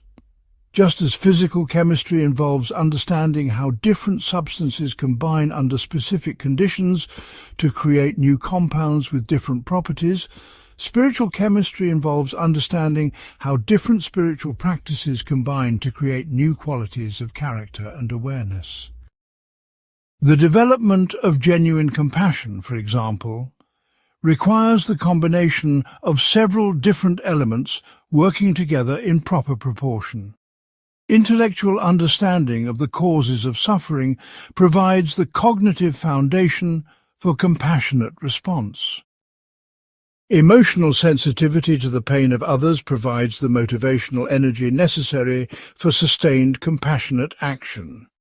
Practical wisdom about effective methods of helping others ensures that compassionate intentions translate into genuinely beneficial results, rather than mere good intentions that may actually cause harm. Spiritual strength provides the inner resources necessary to maintain compassionate responses even in the face of ingratitude, misunderstanding, or personal sacrifice.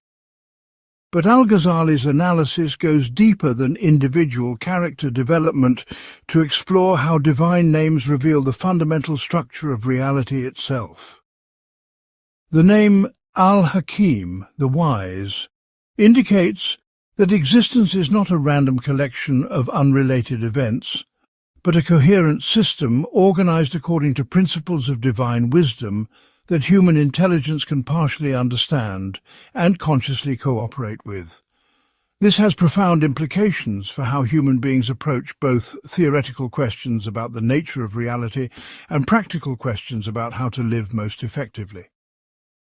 If reality is fundamentally wise rather than arbitrary or chaotic, then human efforts to understand truth and create beneficial outcomes are working with rather than against the basic tendencies of existence. This provides both confidence that genuine truth can be discovered through sincere inquiry and motivation to persist in seeking wisdom even when immediate results are not apparent. It also suggests that actions based on sound wisdom are more likely to succeed than actions based on mere cleverness, emotional impulse, or conventional opinion.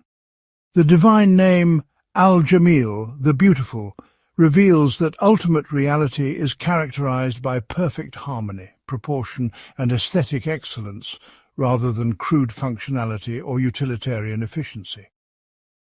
This suggests that human beings find their deepest satisfaction not in maximizing pleasure or minimizing pain, but in participating in the creation and appreciation of genuine beauty that reflects divine aesthetic perfection.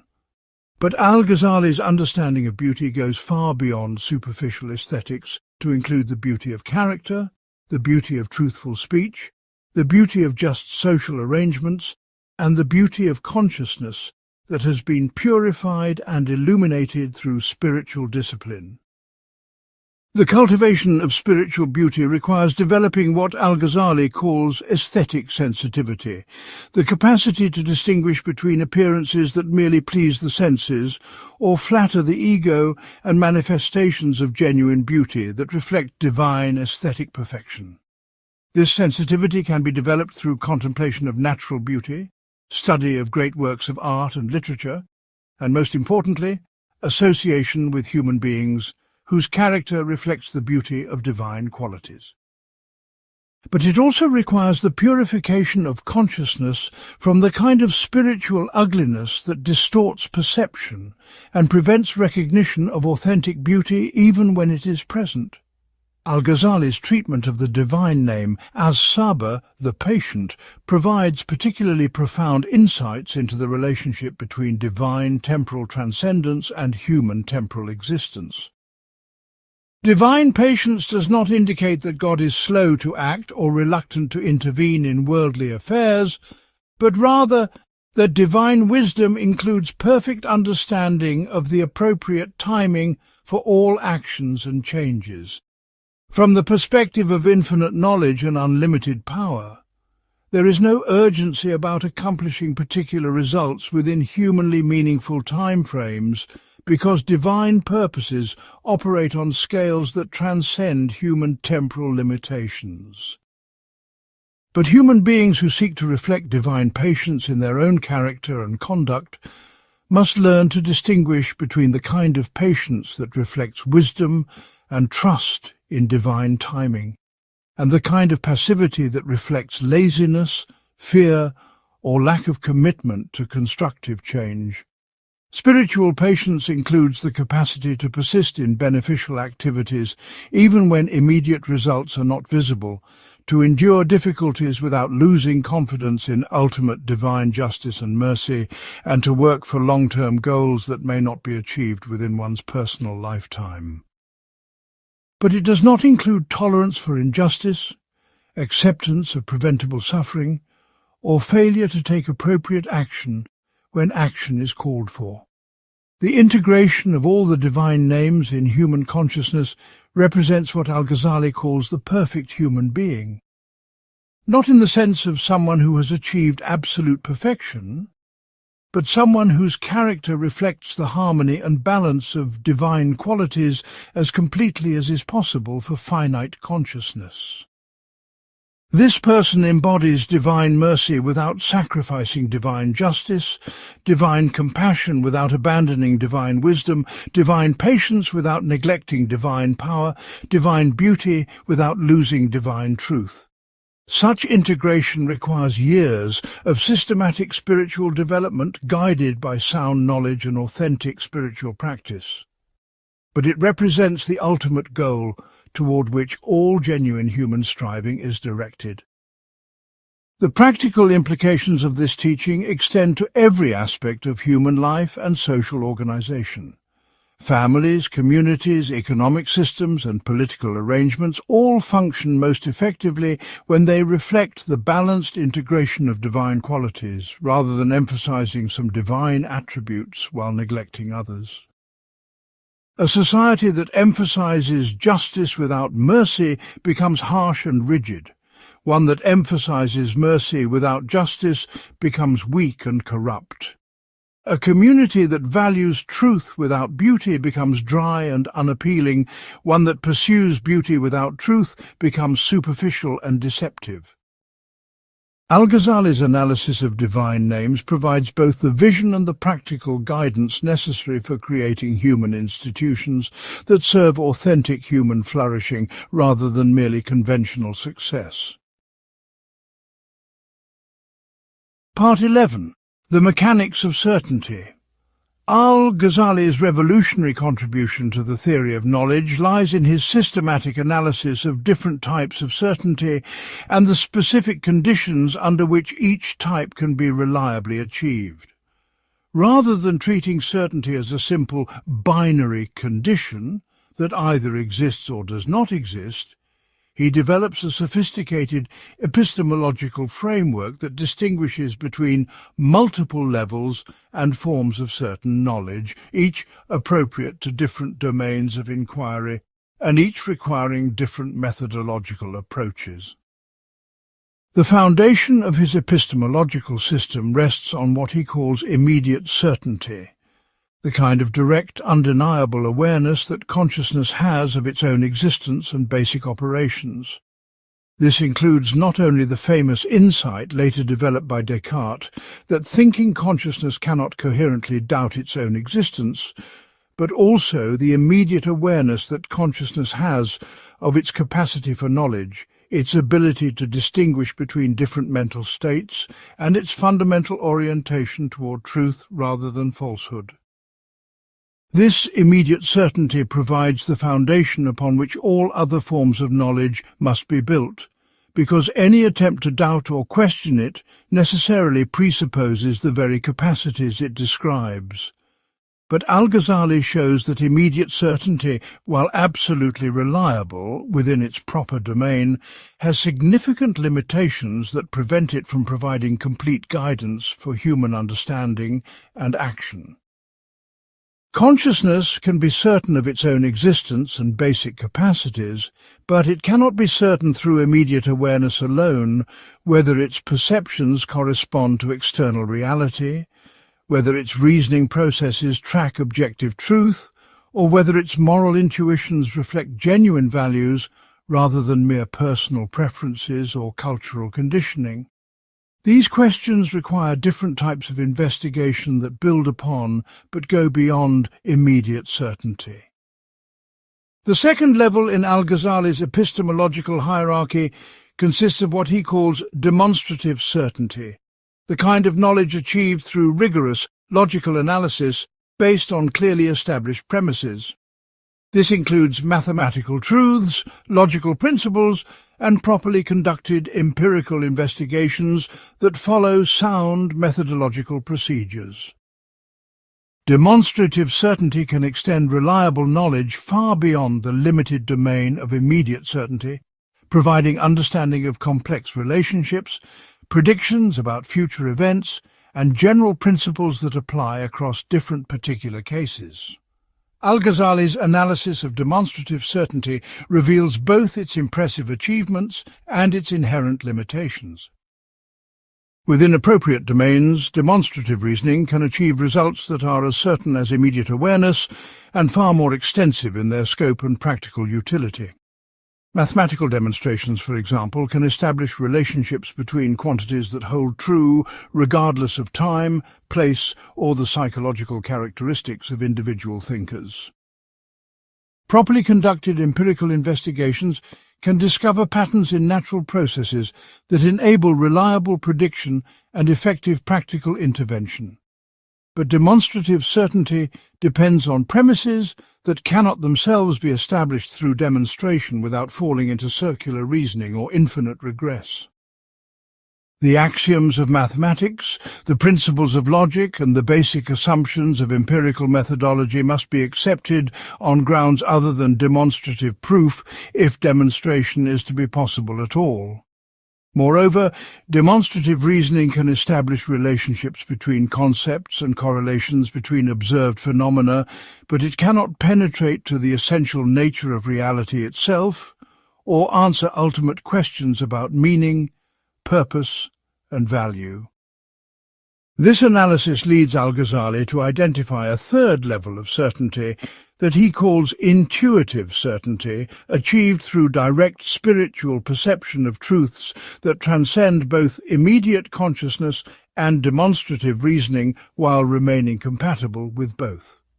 Intuitive certainty provides access to knowledge about ultimate reality, fundamental values, and the deeper meaning of existence that cannot be achieved through purely rational analysis, but can be confirmed and supported by rational reflection when properly understood.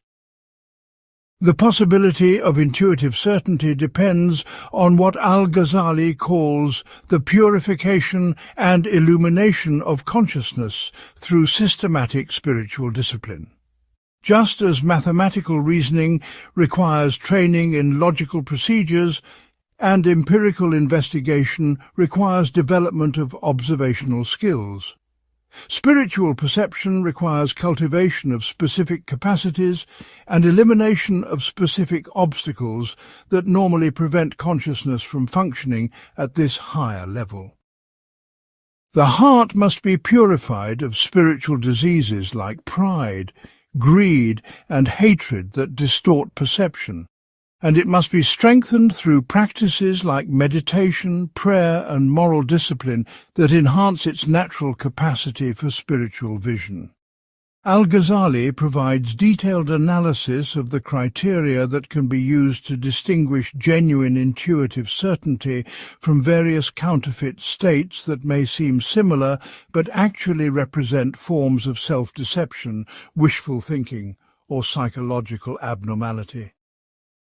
Authentic intuitive knowledge always proves compatible with sound rational analysis and accurate empirical observation when these are properly conducted within their appropriate domains. It also produces practical consequences that enhance rather than diminish the person's capacity for wise judgment, ethical behavior, and effective action in the world. States that contradict well-established rational or empirical knowledge, or that lead to deterioration in character and practical judgment, are not authentic intuitive perceptions regardless of how subjectively convincing they may seem. The integration of these three levels of certainty creates what Al-Ghazali calls complete knowledge, a form of understanding that honors the legitimate achievements of rational inquiry and empirical investigation, while recognizing that these approaches must be complemented by spiritual insight if human knowledge is to address the deepest questions that consciousness naturally raises.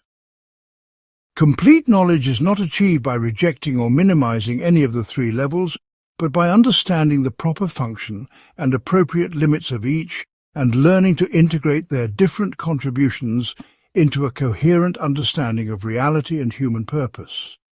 This epistemological framework has profound implications for how human beings should approach education, research, moral decision-making, and spiritual development.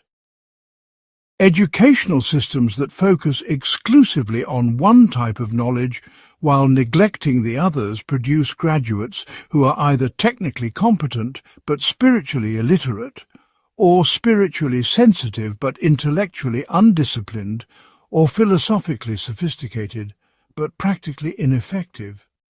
Complete education must provide training in logical reasoning, empirical observation, and spiritual perception, along with the wisdom necessary to integrate these different approaches appropriately. Similarly, research programs that limit themselves to purely rational or purely empirical methods may achieve impressive results within narrow domains, while missing crucial aspects of reality that can only be accessed through spiritual investigation. Al-Ghazali's approach suggests that the most fruitful research programs will be those that remain open to insights from spiritual perception while maintaining rigorous standards for rational analysis and empirical verification.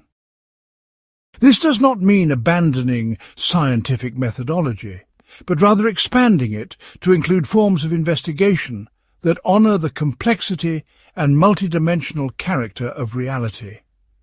Al-Ghazali's analysis of certainty also provides crucial guidance for moral decision-making in complex situations where different ethical principles seem to conflict or where the long-term consequences of actions cannot be predicted with confidence through rational analysis alone.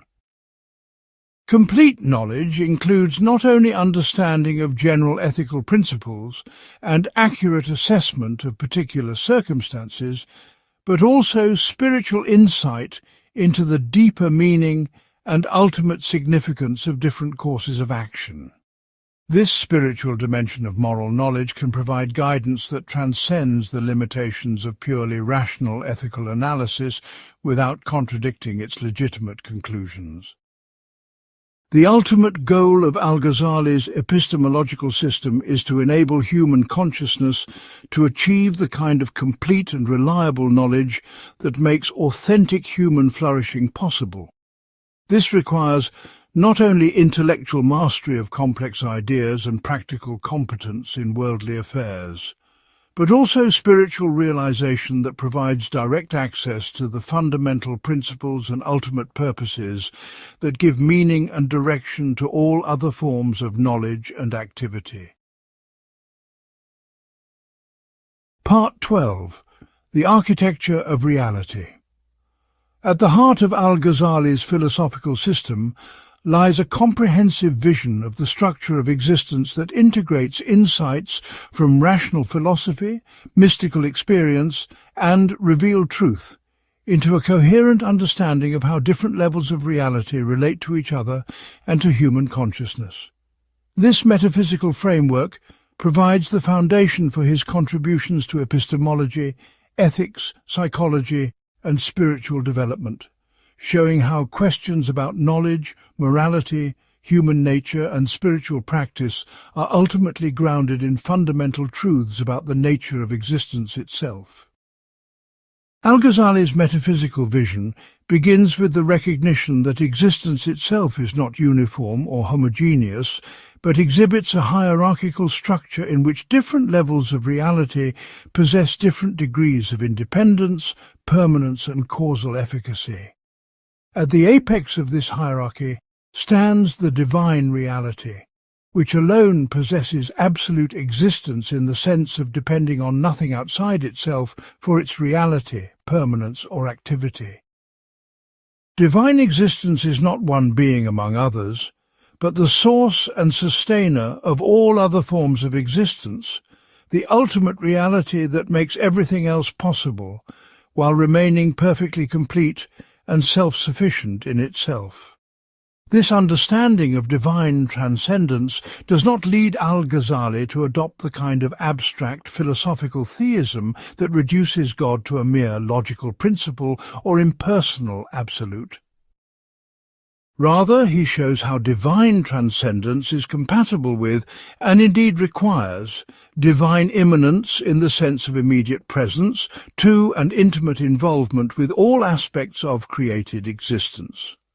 The God who transcends all limitations is precisely the God who can be present everywhere without being confined anywhere, who can know all particular events without being changed by temporal succession, and who can act in the world without being subject to external constraints or internal needs.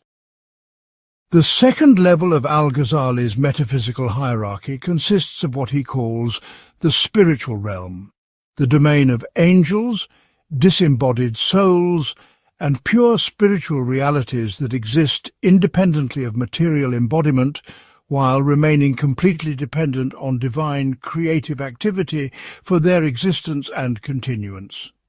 This spiritual realm serves as the intermediary between absolute divine reality and the physical universe, transmitting divine influence into the material world while translating the experiences and needs of material creatures back toward their spiritual source.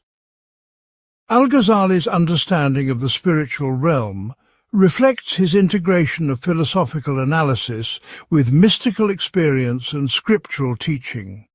From a philosophical perspective, the existence of spiritual realities provides a necessary bridge between the absolute simplicity of divine nature and the complex multiplicity of the physical universe.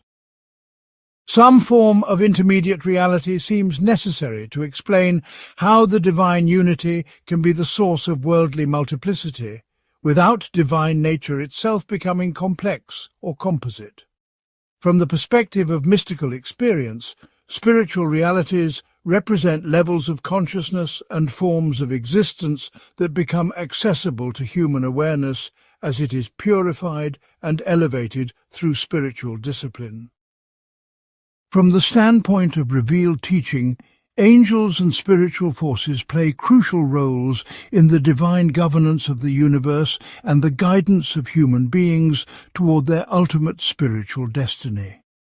The third level consists of the physical universe, the realm of material objects, spatial relationships, temporal processes, and causal interactions that provides the immediate environment for human existence and the theatre within which human spiritual development takes place. Al-Ghazali's understanding of physical reality reflects his sophisticated analysis of the relationship between scientific investigation and spiritual insight. The physical universe possesses genuine reality and operates according to discoverable regularities that make scientific knowledge possible and practical intervention effective. But physical reality is not self-existent or self-explanatory. It depends completely on spiritual and ultimately divine reality for its existence, its intelligible structure, and its capacity to serve as a vehicle for spiritual development and divine self-disclosure.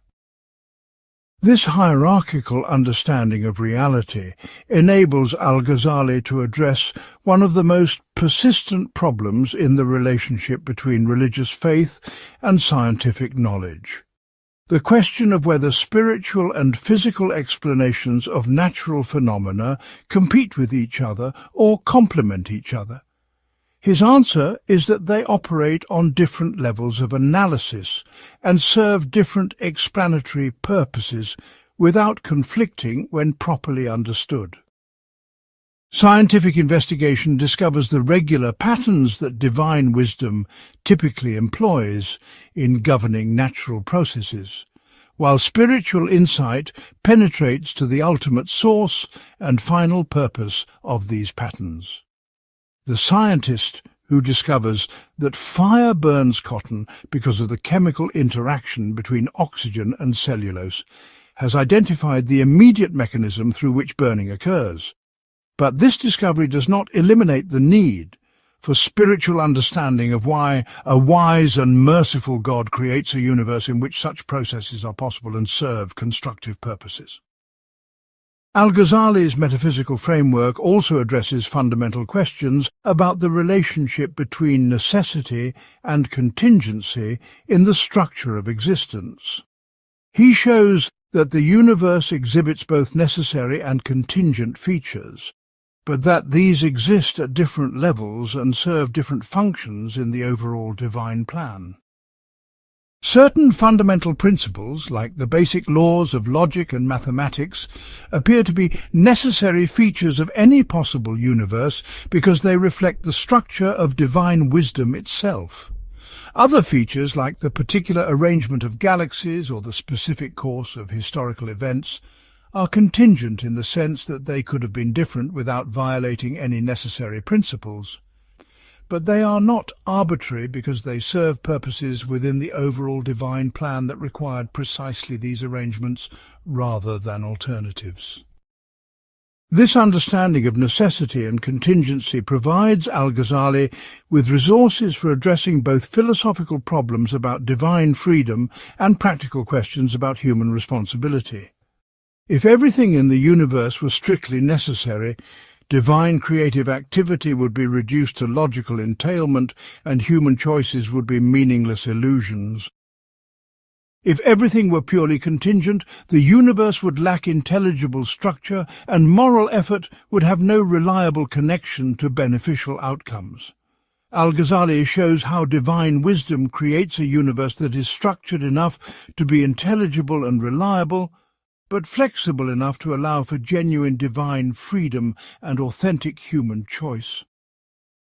The implications of Al-Ghazali's metaphysical vision extend to every aspect of human existence and activity.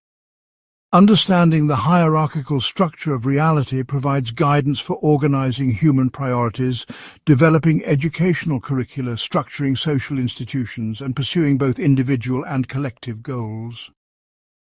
Activities that align with the fundamental structure of reality are more likely to succeed and produce lasting satisfaction than activities that work against this structure. This does not mean that human beings should passively accept whatever happens without trying to improve conditions, but rather that efforts at improvement will be most effective when they cooperate with, rather than oppose, the basic tendencies built into the nature of existence itself. Al-Ghazali's metaphysical framework also provides resources for understanding the relationship between time and eternity that has puzzled philosophers and theologians throughout history. Rather than treating time and eternity as simply contradictory, he shows how temporal existence serves as a vehicle through which eternal realities can be experienced and eternal purposes can be accomplished by beings whose consciousness is structured by temporal succession. Human beings exist in time, but they are capable of recognizing timeless truths, forming permanent relationships, and participating in activities that have eternal significance. This temporal-eternal integration makes possible the kind of meaningful existence that satisfies both human need for immediate experience and human longing for ultimate significance. Part 13. The Art of Spiritual Direction. Al-Ghazali's profound understanding of the systematic nature of spiritual development led him to articulate the most sophisticated theory of spiritual guidance and education in Islamic intellectual history. Drawing on his own experience as both seeker and teacher, his careful observation of different types of spiritual temperament, and his systematic study of the methods employed by successful spiritual guides, he developed a comprehensive approach to spiritual direction that addresses the practical challenges faced by anyone attempting to guide others toward spiritual maturity and authentic realization. The foundation of Al-Ghazali's approach to spiritual direction rests on his recognition that spiritual development, like physical and intellectual development, follows discoverable patterns and operates according to identifiable principles that can be systematically applied by qualified practitioners. But spiritual development differs from other forms of human growth in crucial respects that require specialized knowledge and distinctive methodological approaches. Unlike physical growth, which proceeds largely through natural biological processes or intellectual development, which can be fostered through appropriate educational techniques, spiritual development requires the coordination of human effort with divine grace in ways that cannot be controlled or predicted through purely human methods. This creates what Al-Ghazali calls the paradox of spiritual education. Effective spiritual guidance requires both precise knowledge of natural psychological processes and humble dependence on supernatural divine assistance. The spiritual guide must understand how different practices affect different types of personality, how various spiritual diseases develop and can be cured, and how to recognize the signs of authentic progress versus counterfeit spiritual states. But all this knowledge remains ineffective unless it is applied within the context of genuine spiritual relationship between guide and seeker that serves as a channel for divine influence and guidance. Al-Ghazali's analysis of the qualifications necessary for effective spiritual guidance reflects his characteristic integration of theoretical knowledge with practical experience.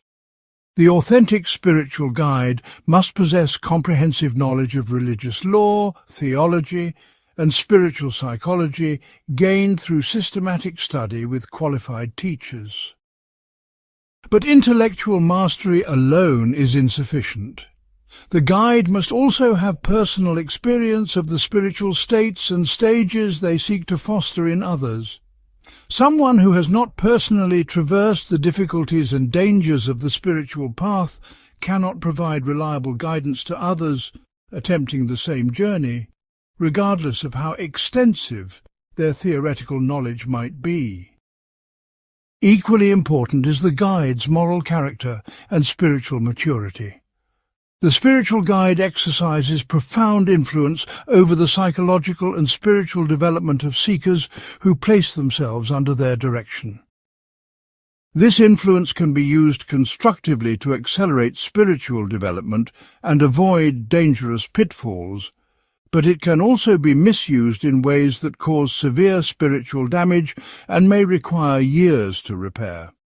Therefore, the authentic guide must have achieved sufficient spiritual purification to be trusted with this kind of responsibility and sufficient spiritual realization to serve as a reliable channel for divine guidance rather than merely personal opinion or preference. Al-Ghazali's approach to the practical methods of spiritual guidance demonstrates his sophisticated understanding of human psychology and his recognition that different people require different approaches depending on their temperament, life circumstances, and level of spiritual development. He identifies several basic spiritual temperaments that require different kinds of guidance and support. Some people are naturally inclined toward rational analysis and require intellectual understanding as the foundation for spiritual practice. Others are more emotionally oriented and develop most effectively through devotional practices that engage the heart directly. Still others have practical temperaments and benefit most from forms of spiritual discipline that integrate contemplative practices with active service to others. But Al-Ghazali warns against the common mistake of assuming that people belong exclusively to one temperamental category throughout their spiritual development. Most individuals exhibit mixed characteristics that require carefully balanced approaches, and even those with clear temperamental inclinations may need to develop capacities that do not come naturally as they advance towards spiritual maturity. The intellectually oriented person must eventually learn to engage the heart and will, not just the mind. The emotionally oriented person must develop discrimination and practical wisdom. The practically oriented person must cultivate contemplative depth and theoretical understanding. This recognition leads Al-Ghazali to emphasize the importance of what he calls graduated instruction, a systematic approach that provides different types of guidance appropriate to different stages of spiritual development. The beginning seeker requires clear, simple instructions about basic practices and fundamental principles, along with encouragement and support to maintain motivation through the inevitable difficulties and dry periods that characterize the early stages of spiritual life. Intermediate students need more sophisticated guidance about how to recognize and overcome subtle spiritual diseases, how to deepen their practice, and how to integrate spiritual insights with their worldly responsibilities. Advanced practitioners require guidance about the most refined spiritual states and the dangers of spiritual pride that can accompany genuine spiritual achievement.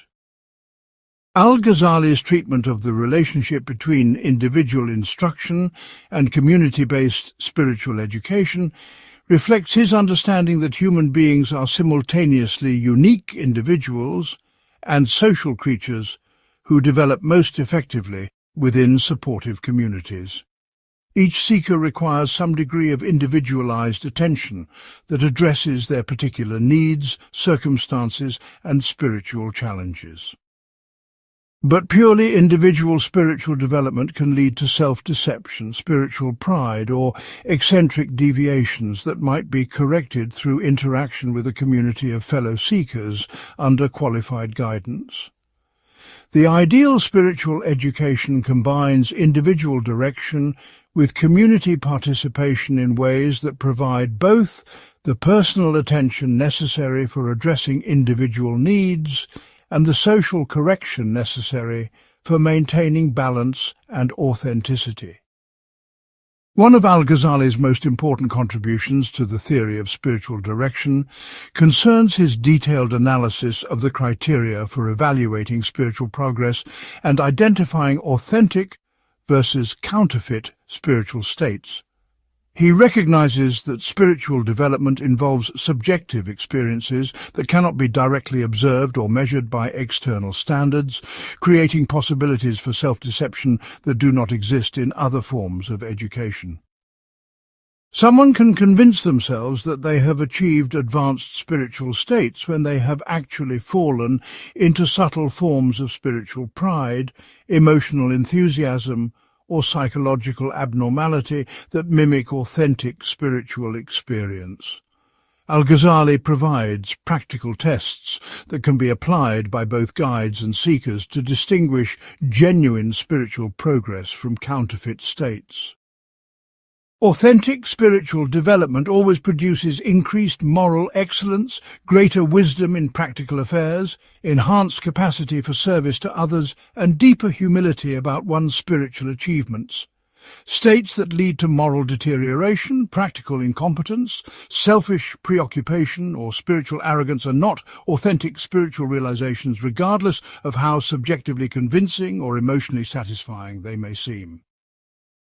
These criteria provide reliable guidance that can prevent both guides and seekers from being misled by spectacular experiences that may actually represent spiritual regression rather than progress.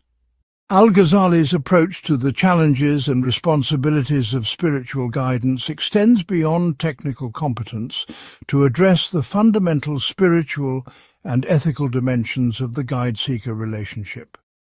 He shows how effective spiritual guidance requires the guide to maintain constant awareness of their own need for continued spiritual development and dependence on divine guidance. The guide who assumes that they have completed their own spiritual journey and no longer need guidance from higher sources becomes spiritually static and gradually loses the capacity to provide authentic guidance to others. Therefore, the authentic guide maintains their own practices of spiritual discipline, regularly seeks guidance from other qualified sources, and remains constantly aware of their ultimate dependence on divine grace rather than personal competence. Part 14. The Social Dimension. Al-Ghazali's philosophical system extends naturally from individual spiritual development to encompass a comprehensive vision of how authentic spiritual principles should be applied to the organization of family life, economic activity, political governance, and social relationships.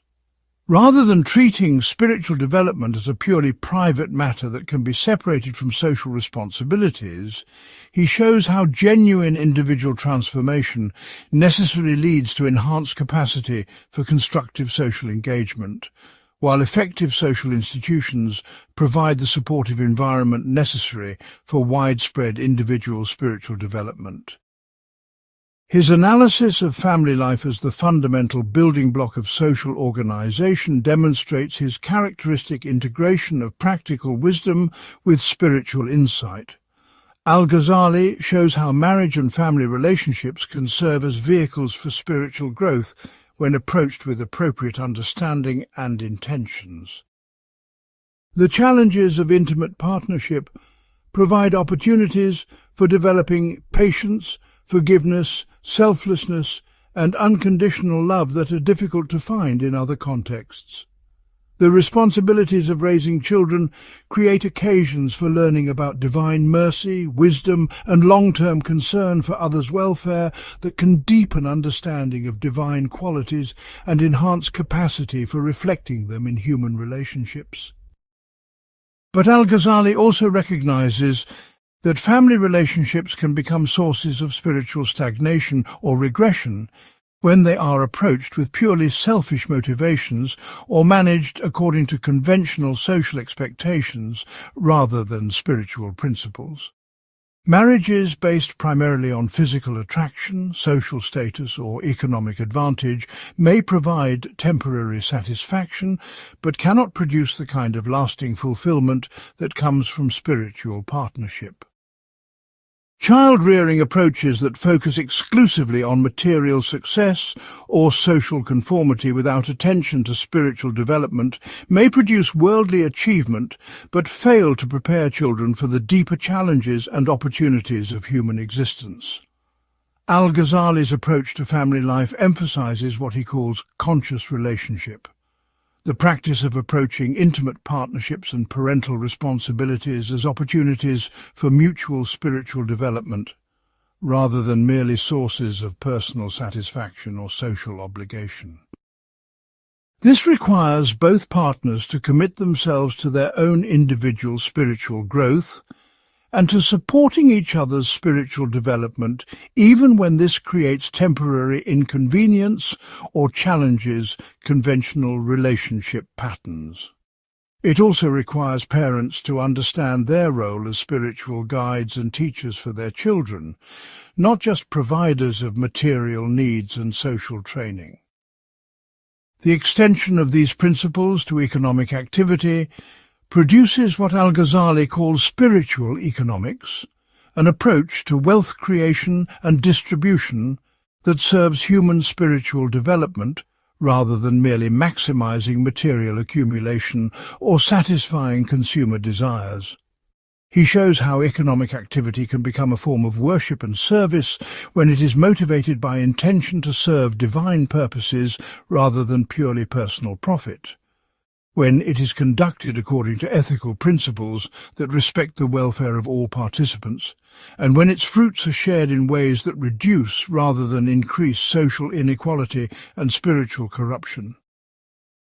Al-Ghazali's analysis of wealth and poverty reveals the spiritual dangers inherent in both extreme conditions when they are not approached with appropriate spiritual understanding. Excessive wealth can lead to spiritual corruption through pride, attachment to material goods, and isolation from the struggles and needs of ordinary people. But extreme poverty can also create spiritual problems through desperation, resentment, and preoccupation with material survival that leaves little energy for spiritual development. The spiritually optimal economic condition is what he calls conscious sufficiency, having enough material resources to meet legitimate needs and fulfill social responsibilities without having so much that wealth becomes a source of spiritual distraction or moral corruption. This principle has profound implications for both individual economic choices and social economic policy. Individuals should seek levels of wealth that enable them to serve constructive purposes rather than simply maximizing personal accumulation or maintaining conventional lifestyle expectations. Societies should organize their economic systems to promote widespread access to conscious sufficiency rather than creating extreme disparities that prevent some people from meeting basic needs, while enabling others to accumulate wealth far beyond any constructive purpose. Al-Ghazali's approach to political governance reflects his understanding that authentic spiritual principles provide the most reliable foundation for just and effective social organization. Political authority should be exercised by individuals who possess not only practical competence in administration and policy making, but also sufficient spiritual development to resist the corrupting influences of power and to maintain primary commitment to serving the common good rather than personal or factional interests. The ideal political leader combines practical wisdom about effective governance with spiritual wisdom about ultimate human purposes and divine justice. But Al-Ghazali also recognizes that political institutions must be designed to function effectively even when they are administered by people of ordinary spiritual development rather than exceptional spiritual achievement.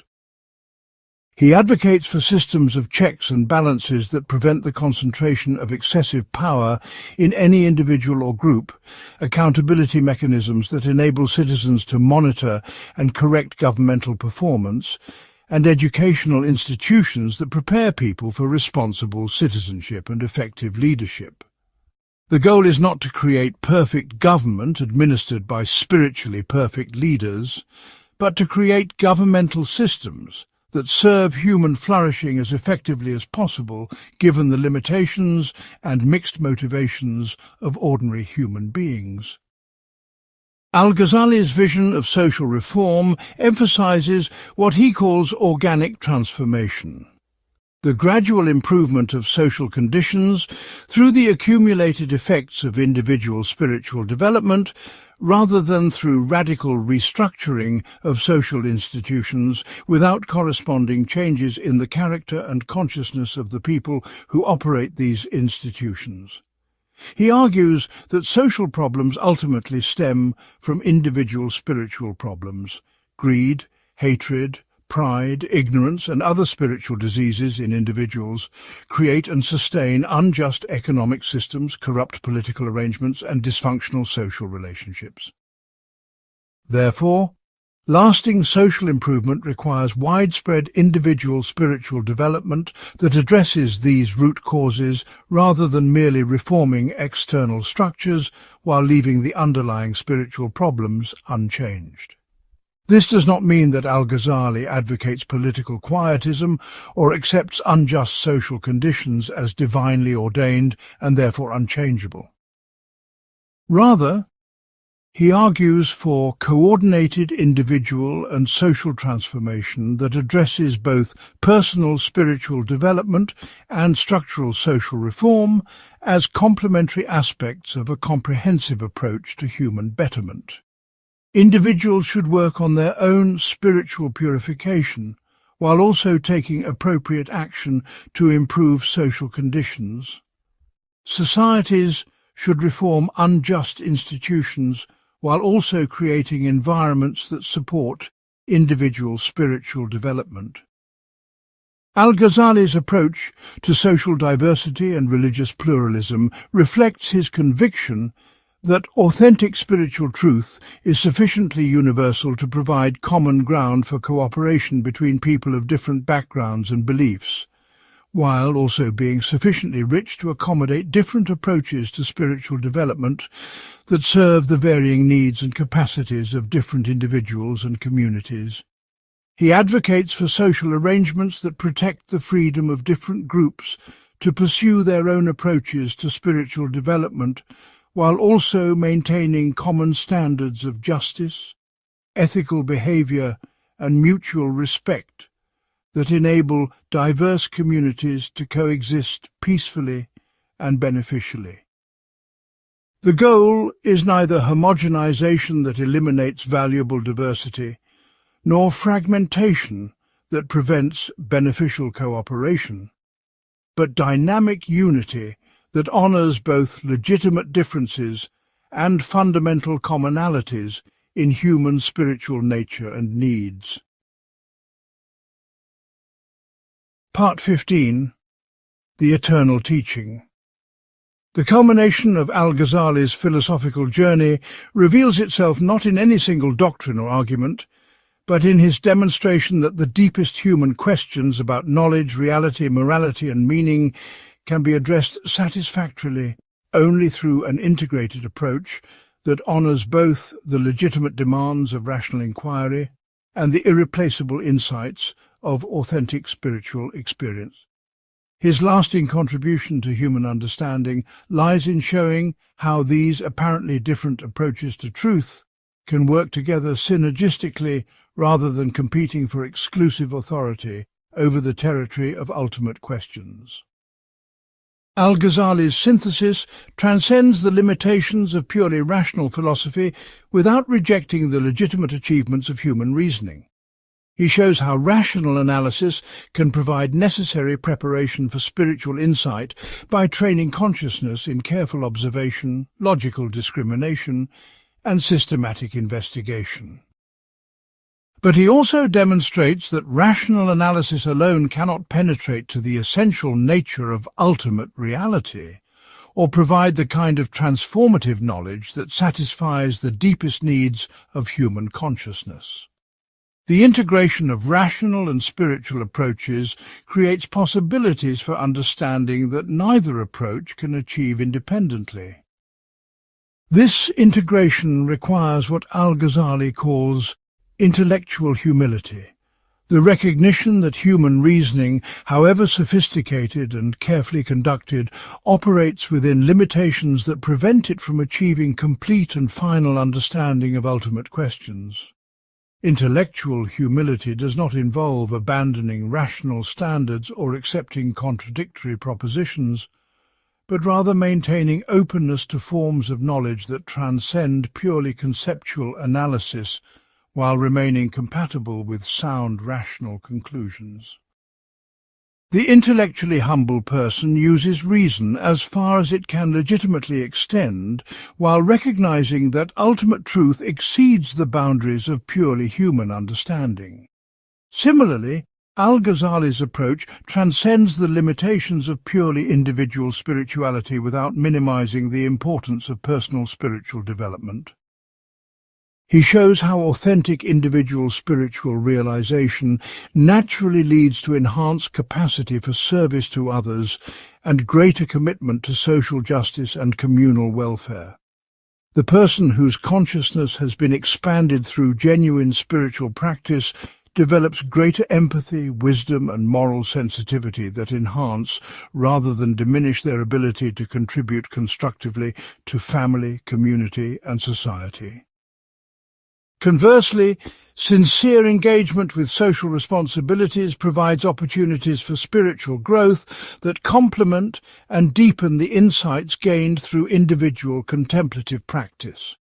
Al-Ghazali's understanding of the relationship between temporal existence and eternal reality provides resources for addressing one of the most persistent sources of human anxiety and confusion: the question of whether individual human life has ultimate significance or is merely a temporary episode in an indifferent universe.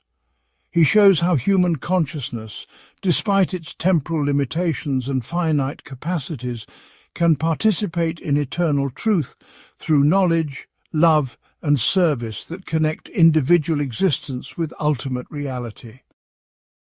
This participation does not eliminate the genuine challenges and sorrows of temporal existence, but it provides the kind of meaning and purpose that enable human beings to endure difficulties and maintain hope even in the face of apparently overwhelming obstacles.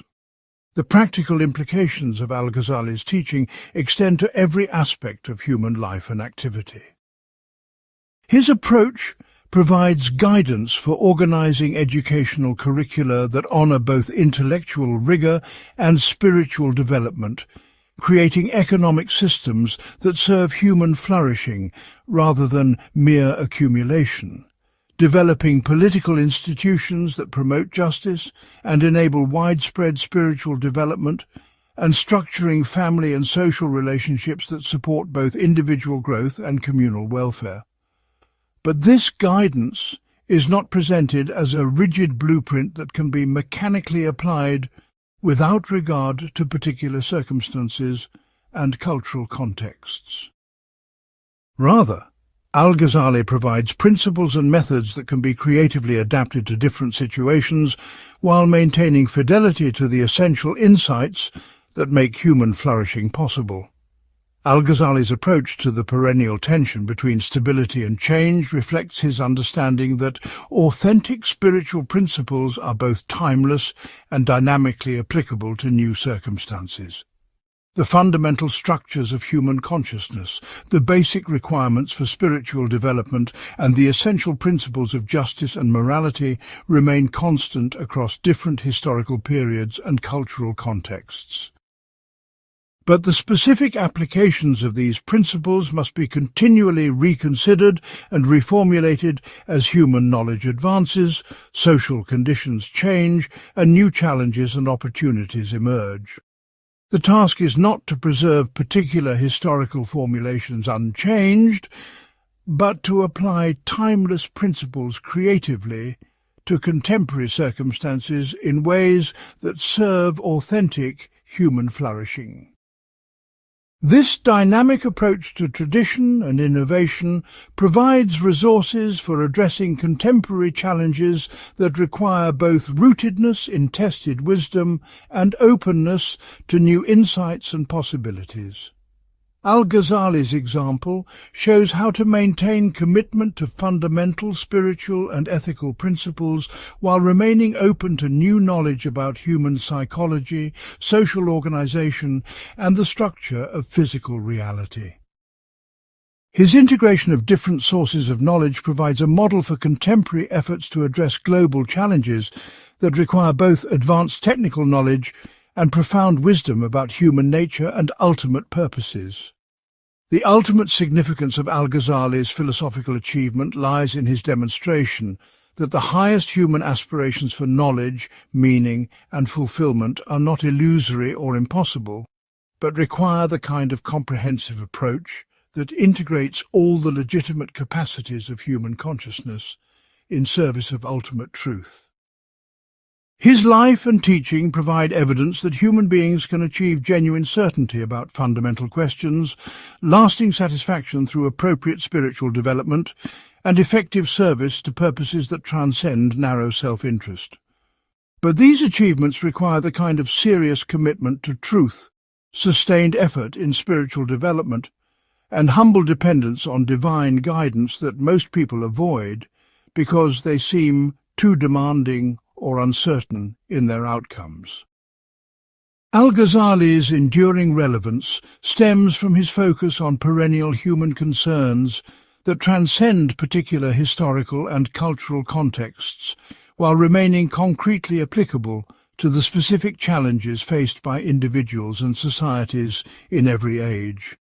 The questions he addresses about the relationship between reason and faith, individual development, and social responsibility, temporal engagement and eternal significance continue to perplex thoughtful people in every generation.